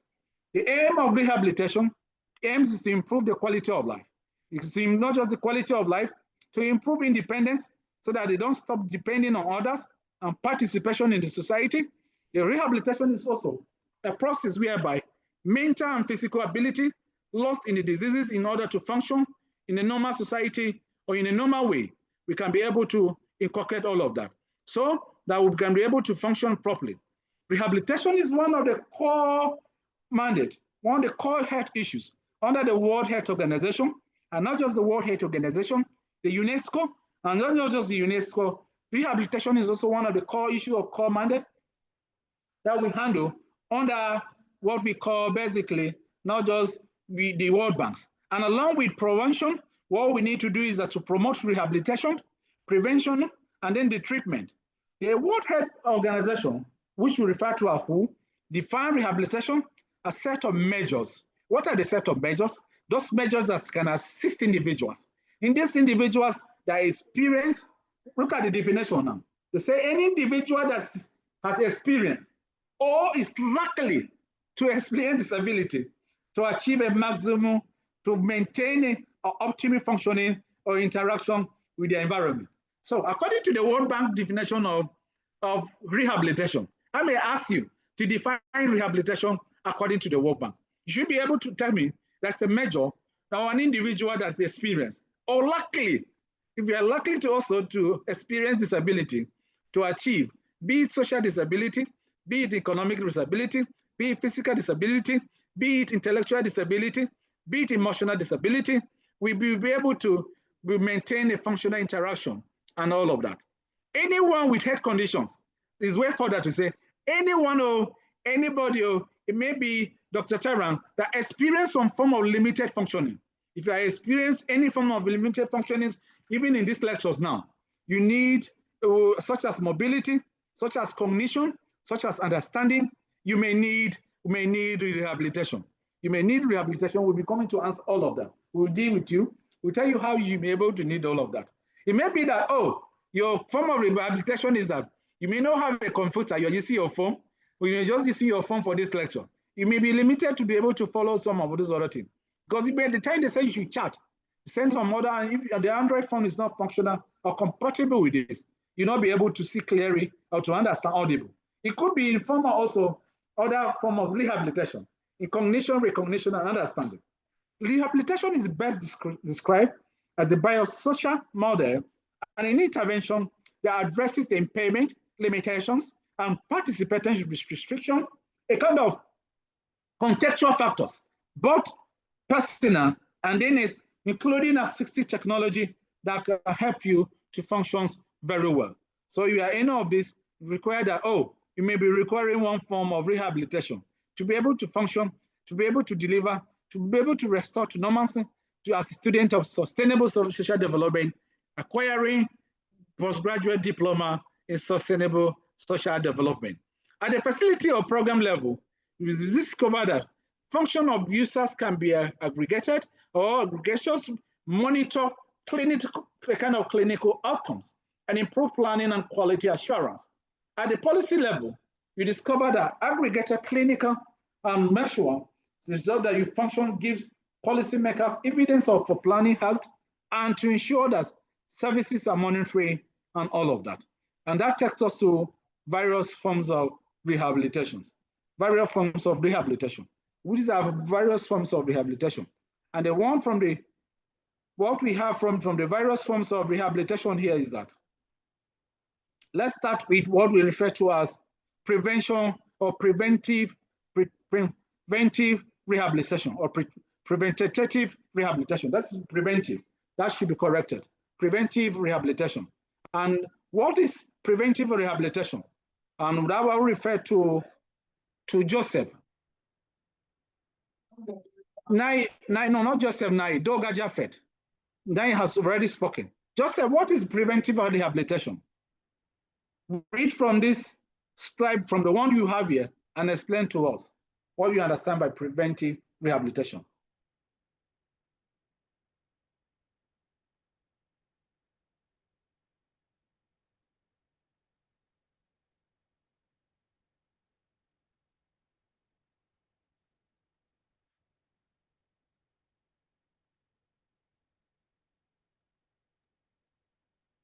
Hello, who is there? Yes, read from the slide. What is preventive rehabilitation and explain to us.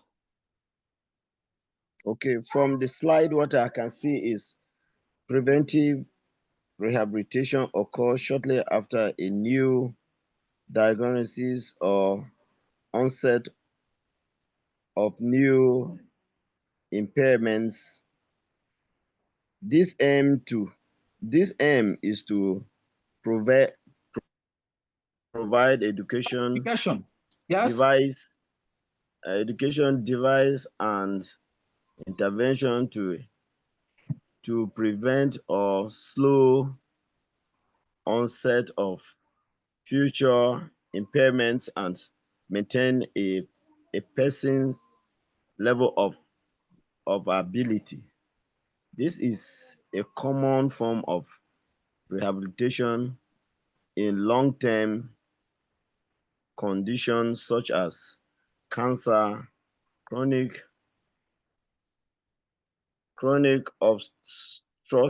obstructive pulmonary diseases, obstructive COPD. Yes. Yes. Yeah, go ahead. diabetes, and Meaning many neurological conditions. neurological Neurological conditions, yeah. conditions.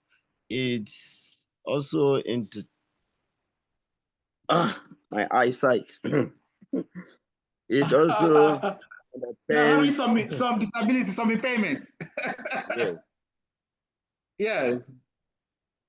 Sir, I think without going through all this, my understanding Yes. of what rehabilitation, Or preventive rehabilitation. preventive rehabilitation meant here is taking a precautionary step to Yes. avert or avoid circumstances that may lead to this total may lead to total damage. That is giving an advance giving an advance giving an advance action to cushion Yeah. effects that may lead to total devastation of a situation. That is, being it education, you need to take those steps that may help those who are impaired through the learning process. Like from the understanding I'm trying to gather here is in remote settings, that people are not exposed or to advanced methods of teaching and learning system. Like if you Yes. go to to villages in those days, books, Yes. exercise books were not available. They will get a wood, and then children will be made to write on this wood. So a Yes. way of cushioning this is to provide educational materials and stationaries to aid these people so as they can be able to write effectively. Like the instance now, as the development we have moved to marker use of marker board. In some remote places, they are still using chalks, and with the particles of chalks, we realize that causes blindness to those who use it constantly. So these are mitigation effects that we need to apply in order to avert or prevent the effect that may cause to teachers who may last into this job for over 25, 35 years. In order to prevent this, we apply advanced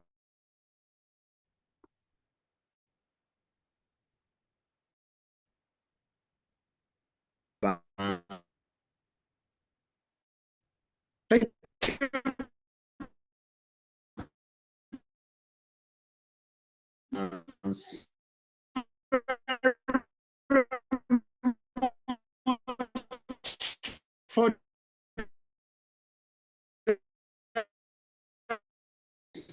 or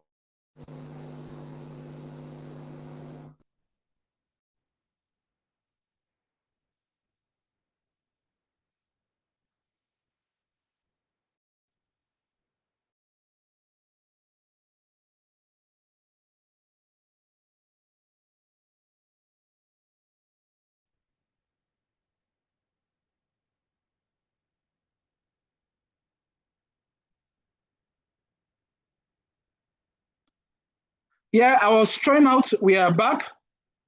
Prevention is better. They say prevention is better than cure. And prevention is like they say, you discover that, oh, there are some basic diseases. There are some disease impairment. There are some basic impairment that ordinary we can prevent them. Is that true? Yes. There are many of them. We embark on some stressing strategy. We consume some certain kind of food, or be able to exercise. We'll be able to, one of them is diabetes. Diabetes mellitus, we know there's type 1 and type 2. Apart from the one that is heredity, some type can be prevented and be making sure all of that. Also cancer, apart from the cancer type 1 and 2, we can be able to prevent, taking out some more. Another good example is the issue of cervical cancer for women. For now, for children under age of 8 to what we call age of 14, they would embark on preventive rehabilitation. And preventive rehabilitation is the area that they are giving some vaccination. They are being immunized. And once they take that, they cannot be able to have cervical cancer that affects that of the womb. So they are preventive rehabilitation that we embark. We see that for children, a lot of people, when they are born, they have to take some certain forms of preventive rehabilitation mechanism. You take them to the hospital. Issues like cerebrospinal meningitis, they are being issues that can be prevented. We had the later on, they will affect issues like spinal cord. We also have some basic, even in terms of food. They say if this is any issue that we impairment, if most of you have not eaten for this before you came up for this lecture, or if you are not taking your breakfast, or not even a cup of tea, you discover that the only preventive rehabilitation you would have needed is that, oh, you would have just met Mary Kohange to just give you her own part of part of tea or her meat pie before you join the lecture. And that will be a kind of preventive rehabilitation. So you see that almost all parts of the rehabilitation. So when we talk about preventive forms of rehabilitation, we are talking about those impairments. The aim is to provide education, to advise, and then intervention to prevent a slow. If you are not be able to prevent, you can slow down the onset of further impairment and then be able to maintain some level of ability. Some of the preventive mechanism we use is just to slow down the action instead of the action to be done or all of that. In some part of preventive rehabilitation, like in terms of where we talk about STD, we talk about the use of condom. You are able to use condom. You'll be able to prevent some sexual transmitted diseases. It's a form of preventive rehabilitation. Whoever, if there's any question about preventive rehabilitation before we move to restorative rehabilitation. Is there any question about preventive rehabilitation? I want all of us to be on the same page. We'll look at restorative rehabilitation before we'll be going for break. Our break is scheduled for, when is our break? Our break is supposed to be when? By 12. Is that right?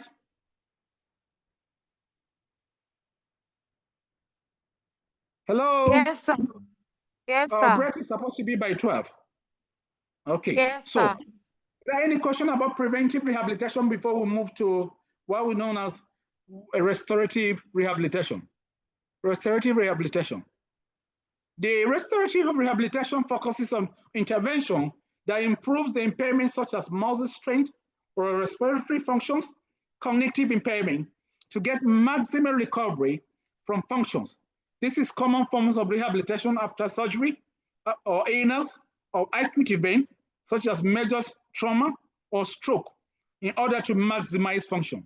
What restorative rehabilitation is talking about is that, oh, just like you are seeing from the pictures there, all of that is that after you are done with issues like surgery for women or issues like stroke, issues like trauma, you need to restore. You need to go back to your normalcy, the normal stage. So you embark on some certain form of rehabilitation to be able to make you go back to normal. For women who give birth, for most of you that have practical experience, they'll tell you sometimes to get some boiled water, hot one, you press them, you massage your tummy, you're trying to restore back, go back to normalcy. For surgery, for people with stroke, you see some of them, when they are undergoing rehabilitation or treatment, most of them you have to use a stick. Come out to them to embark on what is known as physical exercise. You see them early in the morning. Some of them we are being asked to use some basic things. In my lectures, I normally ask, in some certain kind of restorative rehabilitation, all you need to do is that you use balloon. You use balloon in the sense that you buy balloon like children, you blow them. You give you like 15 or 20 balloon for you part of this restoring your speech and some of communication. You'll be blowing them. As you are blowing them, your neck, your throat, and all of that, and improving you just of that. Then there are also some basic issues If you're undergoing some major trauma, it's same to restore you. You get people communicating to you, being on event, make a lot of people on vacation. You're trying to restore or bring back on restorative rehabilitation. It's a common form of rehabilitation. So you should be able to know, I told you earlier, disability, you'll be able to know definition of rehabilitation now. You should be able to tell me what the causes of disability. You should be able to tell me the effect of disability. You should be able to tell me the forms of rehabilitation. We just spoke about preventive rehabilitation. We are discussing restorative rehabilitation. The next that we'll be talking about now is what we talk about supportive rehabilitation. In supportive rehabilitation, and you should be able to tell me the difference between this type of rehabilitation. Supportive rehabilitation is increases, and now let me leave it for someone to be able to read and explain so that all of us will be on the same page. And I go back to who's going to do now? All those other people have disappeared. We just have Bashi Lawanguti. Doga Jafet has contributed a lot. Mary Kwahange has also contributed. I'm looking for somebody that will do justice. Nai has done justice to this also. The rest are no more here with us. Okay, let's go back to Precious. Precious has not spoken in the recent time. Precious, please, can you tell us, read what we call supportive rehabilitation and explain it to us. Supportive rehabilitation. Yes.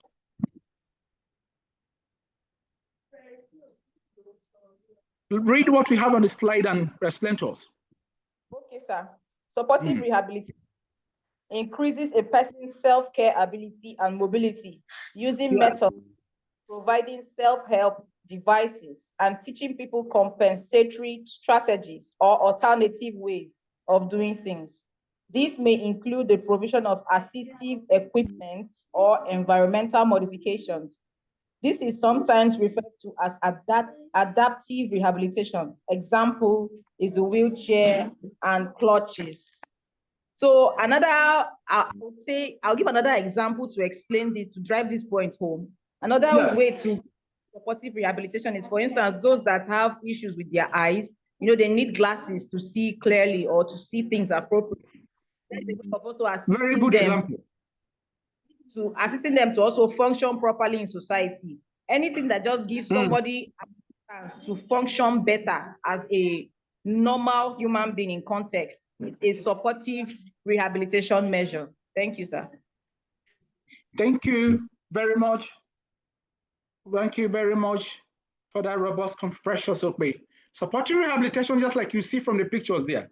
Now, Joseph, what did you see from the pictures there? Can you tell me what you see from this supportive rehabilitation, your observation from these pictures?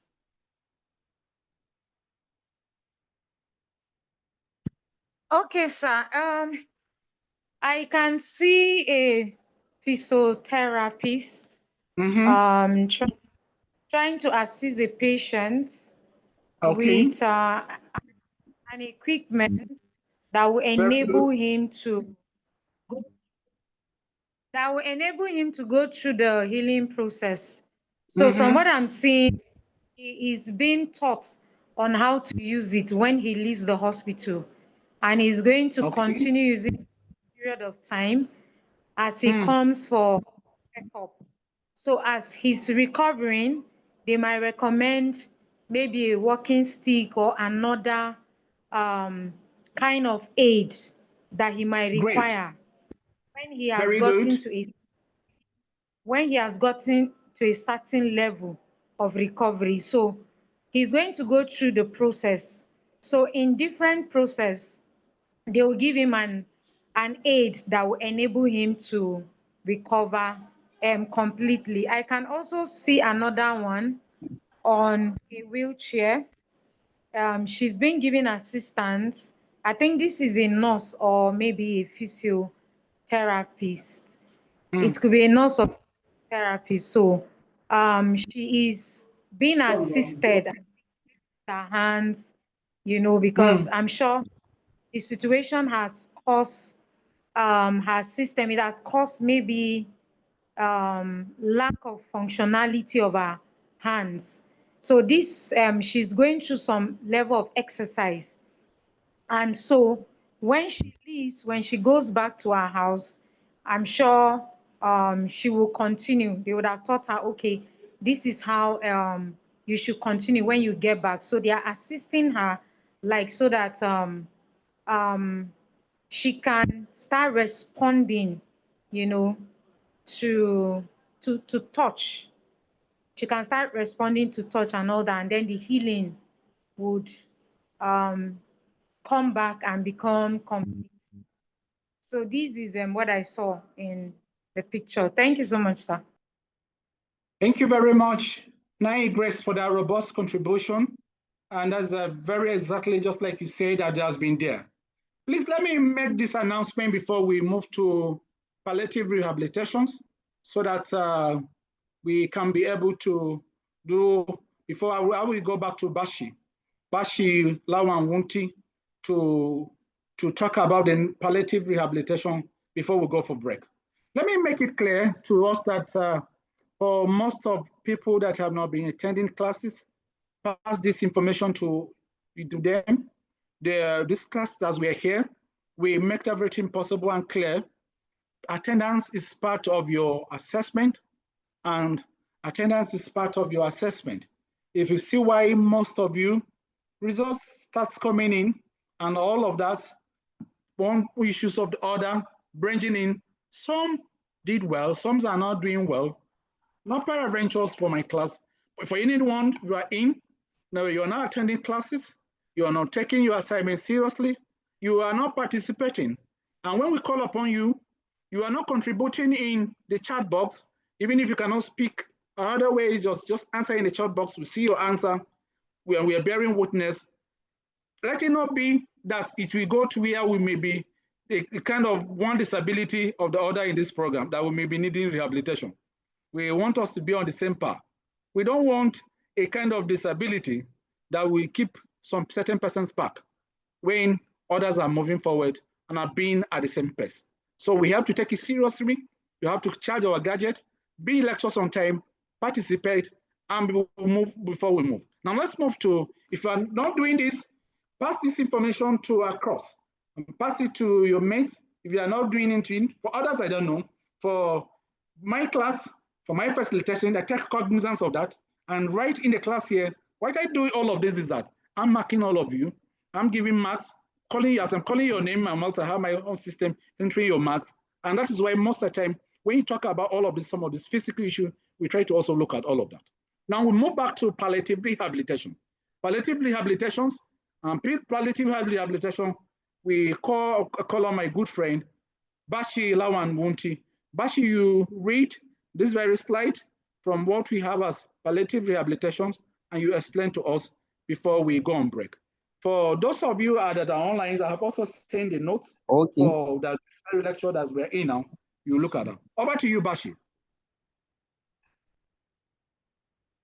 Okay, so palliative rehabilitation is saying that palliative rehabilitation enables people with life-limiting condition to lead a high quality of life, physical, psychological, and socially, while respecting their wishes. It often focuses on relieving symptoms such as pain, dysphonia, and edema, preventing contractures, breathing, assistance, psychological well-being, relaxation, or the use of assistive device in order to maximize functional independence and support comfort, dignity, and quality of life.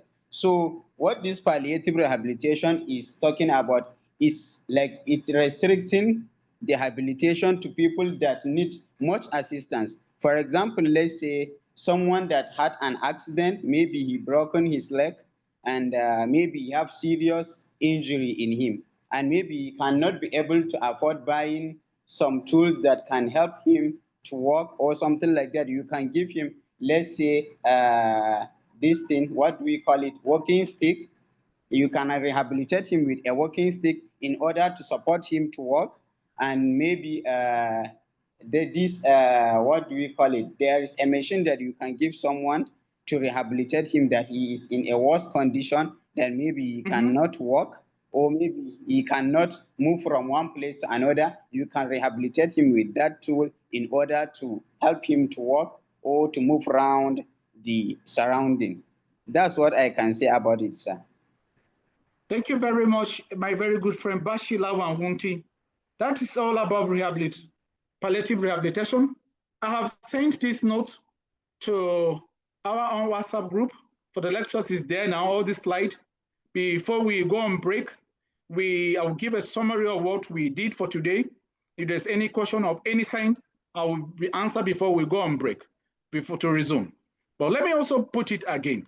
Let me also remind us again that for many that may not be here, please remind them, we've been into this game for some time, and sometimes you think that first semesters, you come in, and second semester, there's this kind of lackadaisical attitude you begin to put on. You don't want to participate. You don't want to be in for lectures.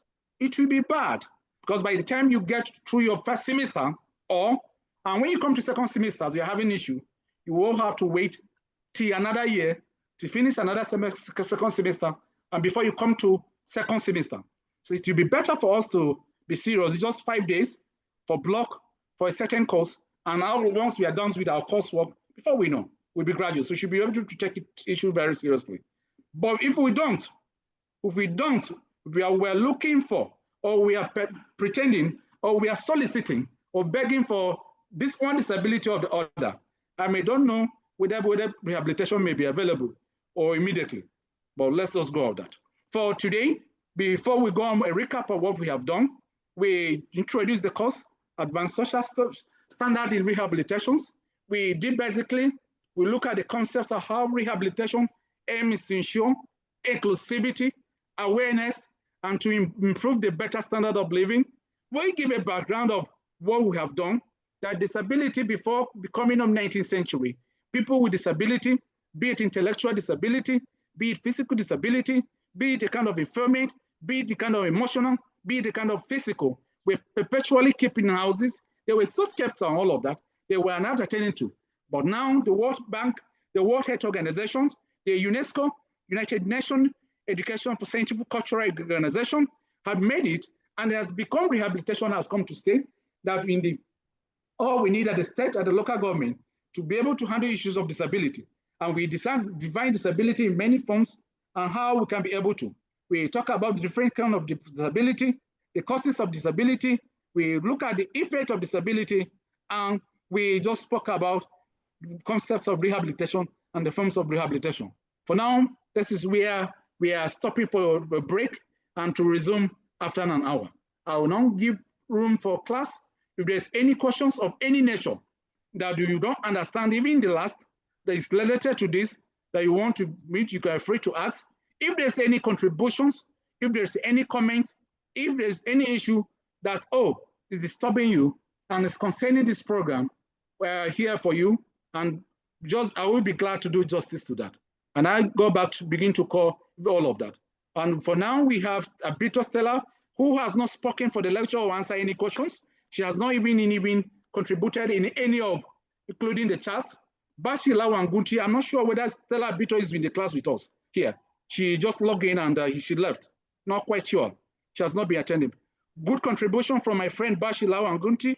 Dandy Amos, a bit, not much. We are hoping to see more of you. Nai Joseph did a lot. Precious Okpe, wonderful contributions for the lectures in social rehabilitations. Joseph Odu disappeared. He just came in and he just logged in, tell him to disappear, and he left. Doga Jaffet did a lot. And then, wonderful contribution from Doga Joseph. Ahemi Nongu breathed in. We saw her for just a few minutes, she disappeared. We also took note of all of that. Thank you very much. If there's any question, any contribution, any comments before we go on break. The class is open, the floor now. If you want to talk, you raise up your hand, you'll be given an order, or we'll see you ask your question in the chat box.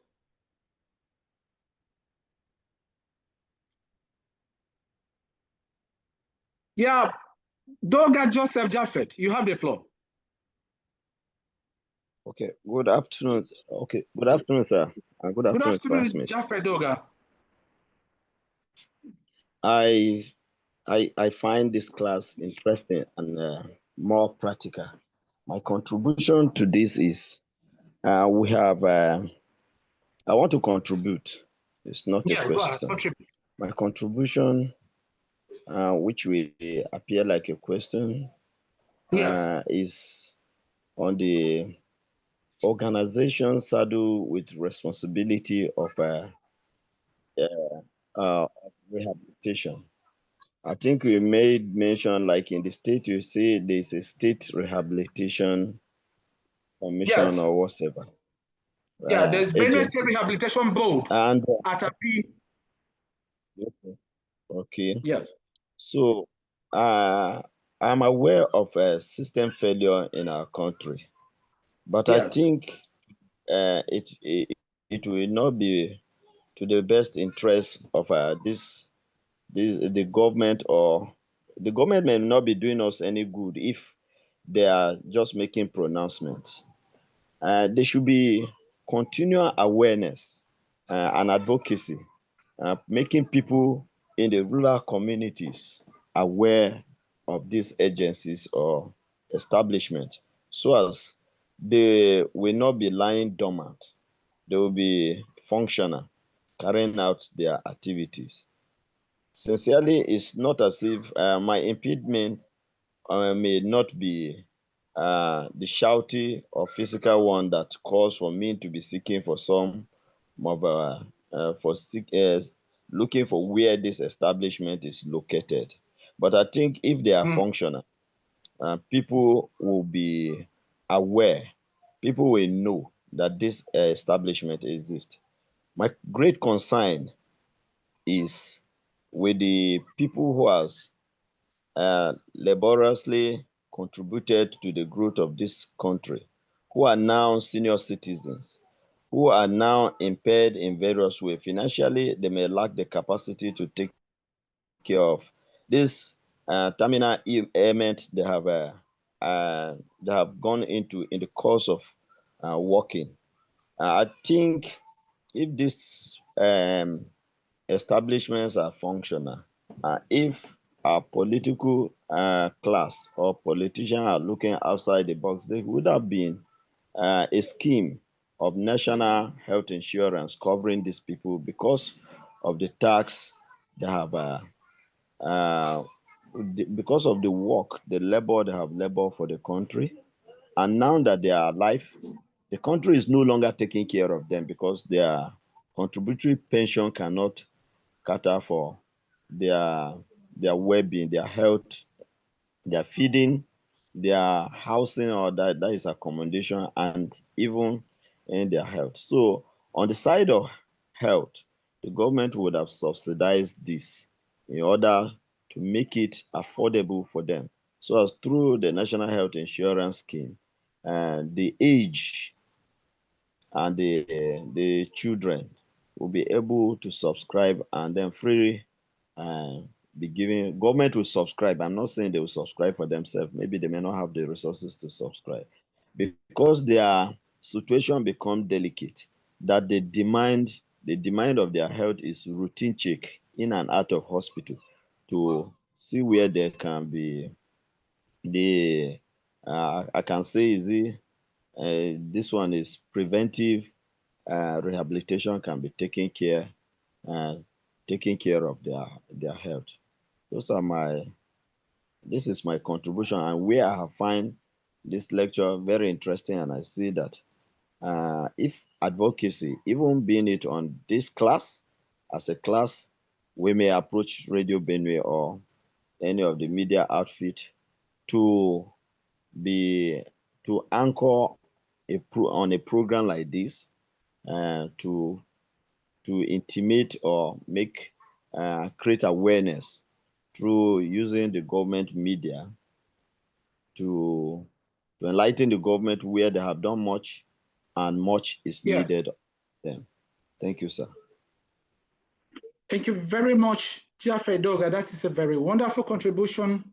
We've taken it, and you are 100% right. I don't think it's 80, you're 100% right. It's one of the basic aim where the Institute of Procurement, Environmental and Social Standard Joseph Sawantaka University is embarking on this very in conjunction with the National University Commission. Thank you. Any other contribution? Before I drop ahead. my hand, I want to make this appear. I don't know the reason others have exited the class. It may be network, it may be this, but the number that is here, we are not. Maybe half of the class were here. Half of the active members of the class were here.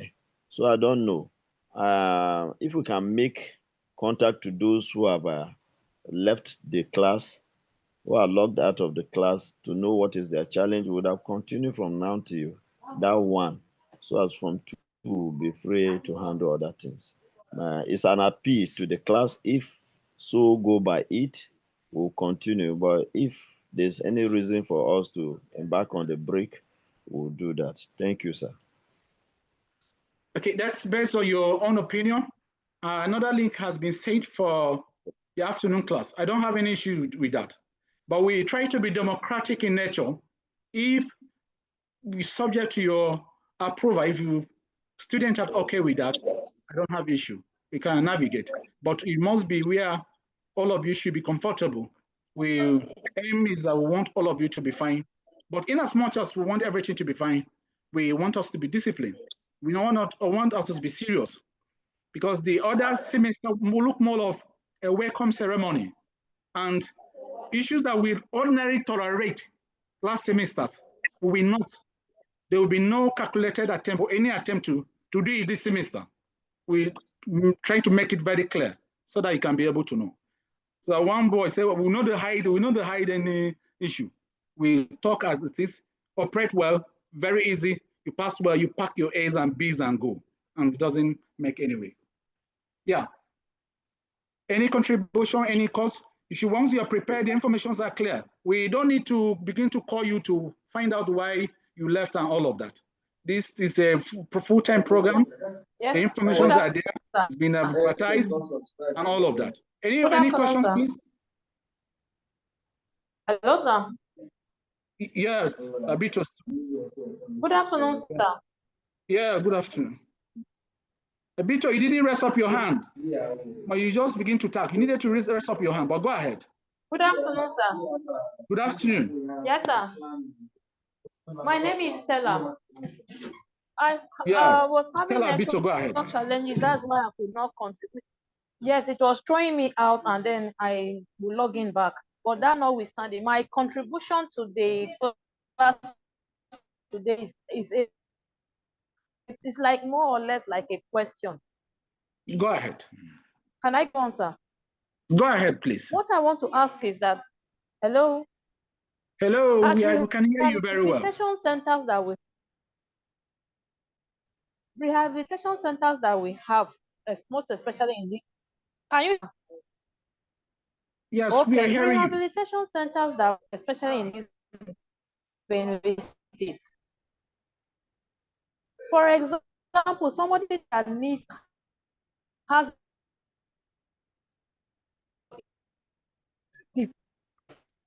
is taking a rehab.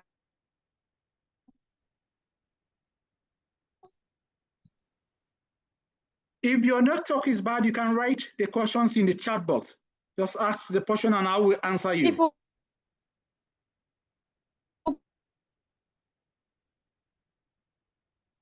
it seems your network is bad. Just give us in the chat box and ask your question there. We answer you. Nai Joseph. Okay, thank you so much, sir. Yeah. Thank you so much, sir. Sir, yeah. I suggest take a break and come back, sir. Okay, no issues with that. We will oblige. Thank you, sir. No issue, we will oblige. Any other comments, any other contribution? If there's no comments or there's no contribution, we go on break. We ensure to be back to class by 1, be on time, not late coming. And for others who are not here, please tell them it will do them well to be in the class. This is a core course. This is no more elective. It's one of the first. And if we start like this, with this kind of participation, with this kind of caution, tell them that they may be heavy disability. And some disability, rehabilitation may only be able to just retard, just reduce it just a bit. It may not be able to take the whole curative measures. So please, let's pass it across. I'm seeing a chat box, and I think if there's a question, let me look at it. We're able to answer that. Oh, thank you very much. Okay, there's no question in the chat box. We call it for a break, and thank you for staying. We appreciate those who stayed in the clubs up to now. Bashi Wanti, Dandy Amos, Joga Japheth, Nai Joseph. Thank you very much. I'm Precious Okbe. Thank you. Till we meet back by 1 p.m. for the second portion. And bye-bye. Thank you, sir. Thank you. Thank you.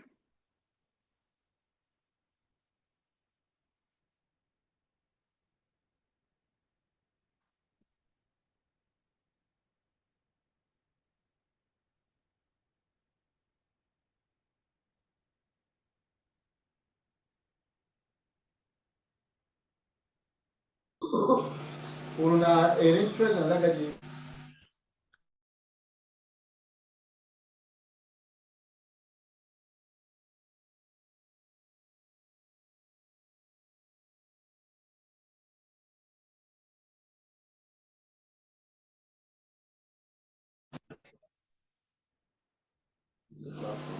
Close. Post the platform. Where are you?